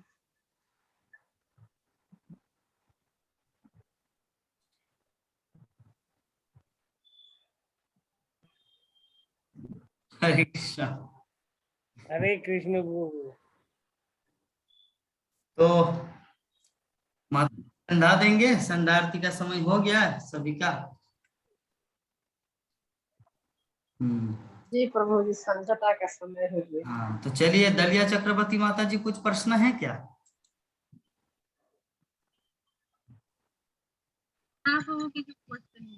प्रश्न, माता जी का पर्दा जो है ना बहुत सुंदर है। हमारे दलिया चक्रवर्ती माता जी का जो पर्दा है ना, पीछे का पर्दा, बैकग्राउंड वेरी अट्रैक्टिव। পুরো ঘরে তুই এত বড় বড় हाँ, পুরো ঘরেই ওইদিকে বসলেও ওইদিকে জানলা আছে, বড় বড় পর্দা, আর এখানে বসলে এখানেও বড় পর্দা, আর আর অন্য কোথাও বসলে মানে অসুবিধা হয়। ওদিকটা বসলেও পর্দা পাই, আবার এদিকটা বসলে এদিকটাও পর্দা পাই। खूब भालो, ठीक है। तो चलो विश्वनाथ प्रभु, आप कुछ हरे अंत में एक दो बानी बोलेंगे प्रभु कुछ? नहीं, आज यार कुछ नहीं बोलना है प्रभु, आज नहीं, बस इतना कभी हो गया, हुआ ना बहुत। हाँ, चलिए। दो श्लोक हुआ वो। दो दो श्लोक हुआ जी। तो हमारे राकेश प्रभु जी अभी सो के उठे, प्रभु जी शायद निद्रा में था, जोग निद्रा में। क्योंकि हमारे जूम क्लास में वीडियो में आना मीन्स जागना, और सिर्फ ऑडियो में आना मीन्स सो रहा है। हमारा फिलोसॉफी कहता है, हमारी परिभाषा में, हमारे जूम क्लास की परिभाषा में वही व्यक्ति जाग रहा है जो व्यक्ति वीडियो में है। तो अभी प्रभु जी हमारे आप में नहीं है। हाँ, हरे कृष्णा, दंडोत प्रभु जी। हाँ, हरे कृष्णा, दंडवत प्रणाम प्रभु जी। आ रहे आवाज प्रभु जी, बताइए। हरि बोल। हरे कृष्णा। हरि बोल। आपके फिलॉसफी में नहीं है, आपके फिलॉसफी में नहीं है, ये अध्यात्म के फिलॉसफी में ही है कि गणेश परिक्रमा करके ही जो है, और ये आज तक जो सामने होता है वही पाता है। ये आपके ही नहीं है, हमारे यहाँ भी जो लोग मोदी जी के इर्द गिर्द रहते हैं, जो सोनिया गांधी के इर्द गिर्द रहते हैं, कार्यकर्ता जीवन भर करते करते मर जाते हैं, उनको नहीं मिलता है। वहां जो सामने दिख रहा है, इसको प्रदेश अध्यक्ष बना दो, इसको मिनिस्टर बना दो, इसको किसी सुप्री का बना दो, सामने दिखता है। वही चीज इसमें भी है, सामने जो रहेगा वो तो पाएगा ही, निश्चित है, ये नियम है, ये अध्यात्म का भी नियम है।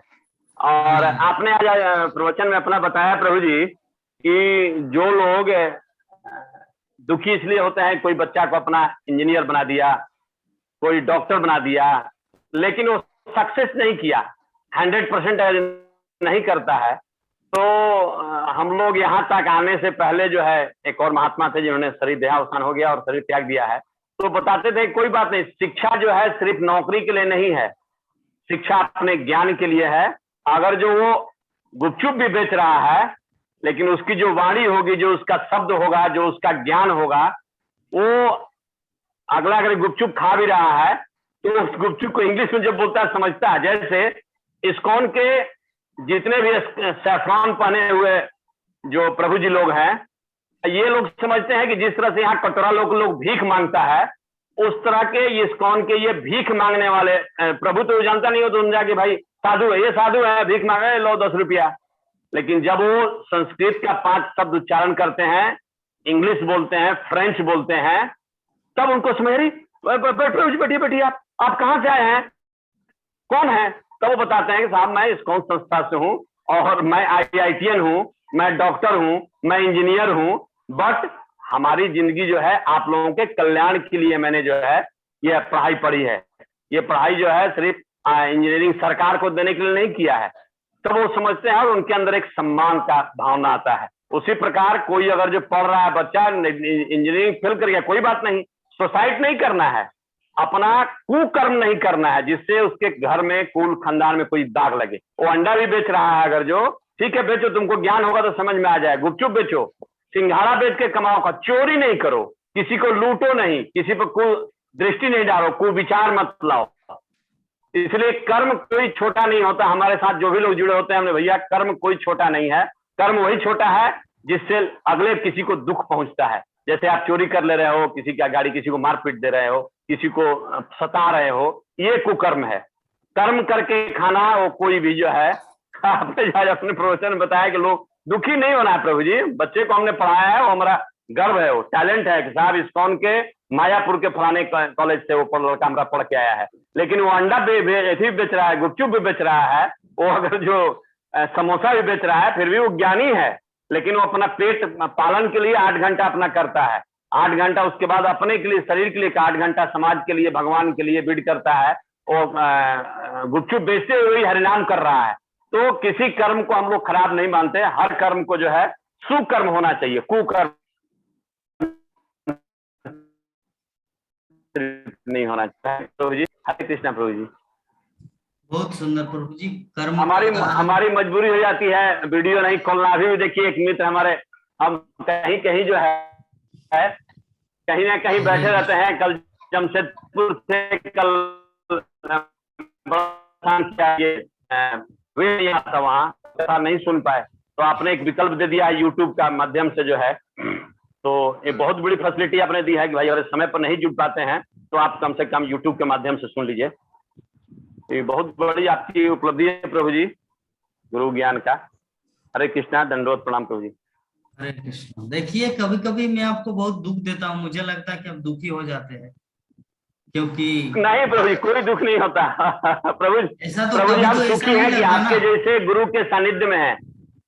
प्रभु जी, आपके जैसे गुरु के सानिध्य में है, इस्कॉन के सानिध्य में है, तो हम तो बहुत सीढ़ी चढ़ते चलते यहाँ तक पहुंचे हैं। हम तो कभी पहुंचे नहीं, जब उम्र ढल गया, 50 पार किए, तो दुख इसी बात का है कि बहुत देर से कृष्ण भगवान के चरण शरण में आए।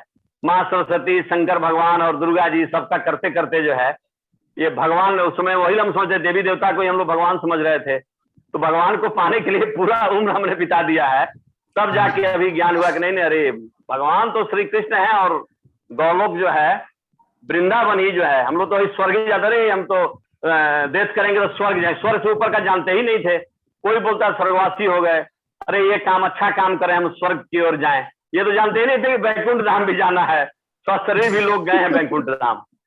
तो ये ज्ञान तो यही आके मिलता है, भागवतम में मिलता है, इस्कॉन में मिलता है और भगवान के चरण शरण में मिलता है। देवी देवताओं के चरण शरण में ये ज्ञान नहीं मिल पाता प्रभु जी। तो हम तो बच्चा से किए तो सरस्वती माता का पूजा होता रहा, तो हम दुखी नहीं है प्रभु जी। हम ऐसे, हम दुख के नगरी में रहते हैं, हम जहाँ सेक्टर 5 में रहते हैं, मेरे बगल में आशा विकलांग केंद्र चलता है, मेरे बगल में मुख बद्री का जो है मानव सेवा आश्रम चलता है, तो देख के लगता है कि आपने बहुत कुछ दिया है, चारों हाथ पूर्ण पत्नी दिया है, बच्चे दिए हैं, बच्चे पढ़े लिखे हैं, अब क्या चाहिए, हम डकैत, इसके बाद तो अब डकैत ही करेंगे। भगवान ने जितना दिया हम संतुष्ट हैं, जीवन से संतुष्ट हैं, उनकी कृपा से संतुष्ट हैं, अब उनकी सेवा ही करना जो है मेरा मुख्य उद्देश्य रह गया है। हरि बोल, हरे कृष्णा प्रभु जी। आपके प्रभु जी क्या बताएं, लेकिन आपके अंदर जो क्वालिटी है, मैं सभी भक्तों के सामने बता रहा हूँ, आपको मैं कभी कभी सोचता हूँ कि शायद मेरे कारण प्रभु जी दुखी हो गए, मुझे तो डर लगा रहता है। ना नहीं नहीं प्रभु जी, जैसे कुछ दिन पहले की बात है, डलिया चक्रवर्ती माता जी, उनको एक चीज बोला, वो 5 दिन ज्वाइन नहीं। इस्कॉन में आने के बाद दुख और ईर्ष्या और क्या, हाँ ये भूल गया मैं, गुस्सा। पहले मैं गुस्सा होता था, धाक से गोली फायरिंग करता था, बहुत सारा केसेस चल रहे हैं, मैं लाइसेंसी राइफल पिस्टल बंदूक सब रखा हूँ, एक कोई काम नहीं, बेकार, हम सोचते हैं उसको बेच देंगे। अब अभी जो है चैन की बांसुरी बजाना है, की आवश्यकता नहीं है। तो आपको सानिध्य में आके मैं बहुत पाया हूँ, बहुत कुछ पाया हूँ प्रभु जी। आपके अंदर जो टॉलरेंस, जैसे मुझे लगता है कि जैसे ताना मारना होता है ना, सब इस्कॉन की कृपा है। जैसे ताना मारना का अर्थ होता है जो नहीं कर रहा है वो सो रहा है, इसका मतलब क्या है, ताना मारना हुआ। लेकिन फिर भी जो आप टिके हुए हैं, कितना नहीं 3 महीना से भी बोल रहा है। नहीं, हम सुनते हैं, चलिए हमारा श्रवण हमारी श्रद्धा है प्रभु जी, हम श्रवण करें, जाने अज्ञानी है वो सब तो जान रहे हैं, ये नहीं जान रहे हैं, बहुत इंटरेस्ट, आनंद आता है। लेकिन दूसरा भक्त क्या, कुछ भक्त जो अभी हमारे पास पहले कितना जुड़ते थे लोग, 20 लोग 25 लोग जुड़ते थे, फिर आया 15, फिर आया 10, अभी 6-7 है ना, तो बहुत नहीं आ रहा है प्रभु जी। हाँ। अभी और बढ़ेंगे। मैंने इधर जो है ना थोड़ा सा, जैसे विभा माता जी को, नंद किशोरी माता जी को, लोग सब हम लोग धीरे धीरे आगे ना, वैसे ही 10 में 100 में अगर 10 आ जाते हैं, हम लोग उसको 100% बोलते हैं। तो हमने इधर प्रयास बंद कर दिया है, ये सब हम हर ग्रुप में भेजते थे, टोटल ग्रुप में जो है, तो अपने धीरे धीरे होंगे लोग। मैंने ही इधर जो है ना ये कम कर दिया थोड़ा सा, तो दूसरे लाइन में थोड़ा सा हम चले गए थे, इसलिए दिक्कत हो रही थी। आप देखिएगा, जो लोग एक बार आपका फिर कथा सुनेंगे, फिर सुनेंगे, यूट्यूब में हमने नहीं भेजा है, एकदम जुड़ेंगे लोग। जो जानेगा, जरा सा भी इस्कॉन को जाना, वो आपके साथ जुड़ेगा और करेगा। चूंकि आपके साथ 2 चीज हो गया, आप ब्रह्मचारी के बाद जो है गृहस्थ आश्रम में है, तो आपका अनुभव उनसे बहुत अधिक है, आप दोनों का ऐसे ले रहे हैं, और हम लोग गृहस्थ लोग हैं, तो आपके अनुभव का जो है हम लोग श्रवण करेंगे तो जीवन और सुखमय होगा, निश्चित सुखमय होगा प्रभु जी। तो चलिए संदर्भ स्टार्ट कर दिया लक्ष्मी, हम लोग कथा को एक पर विराम देते हैं। हरे कृष्णा, दंडवत प्रणाम प्रभु। वांछा कल्पतरुभ्यश्च कृपा सिन्धुभ्यो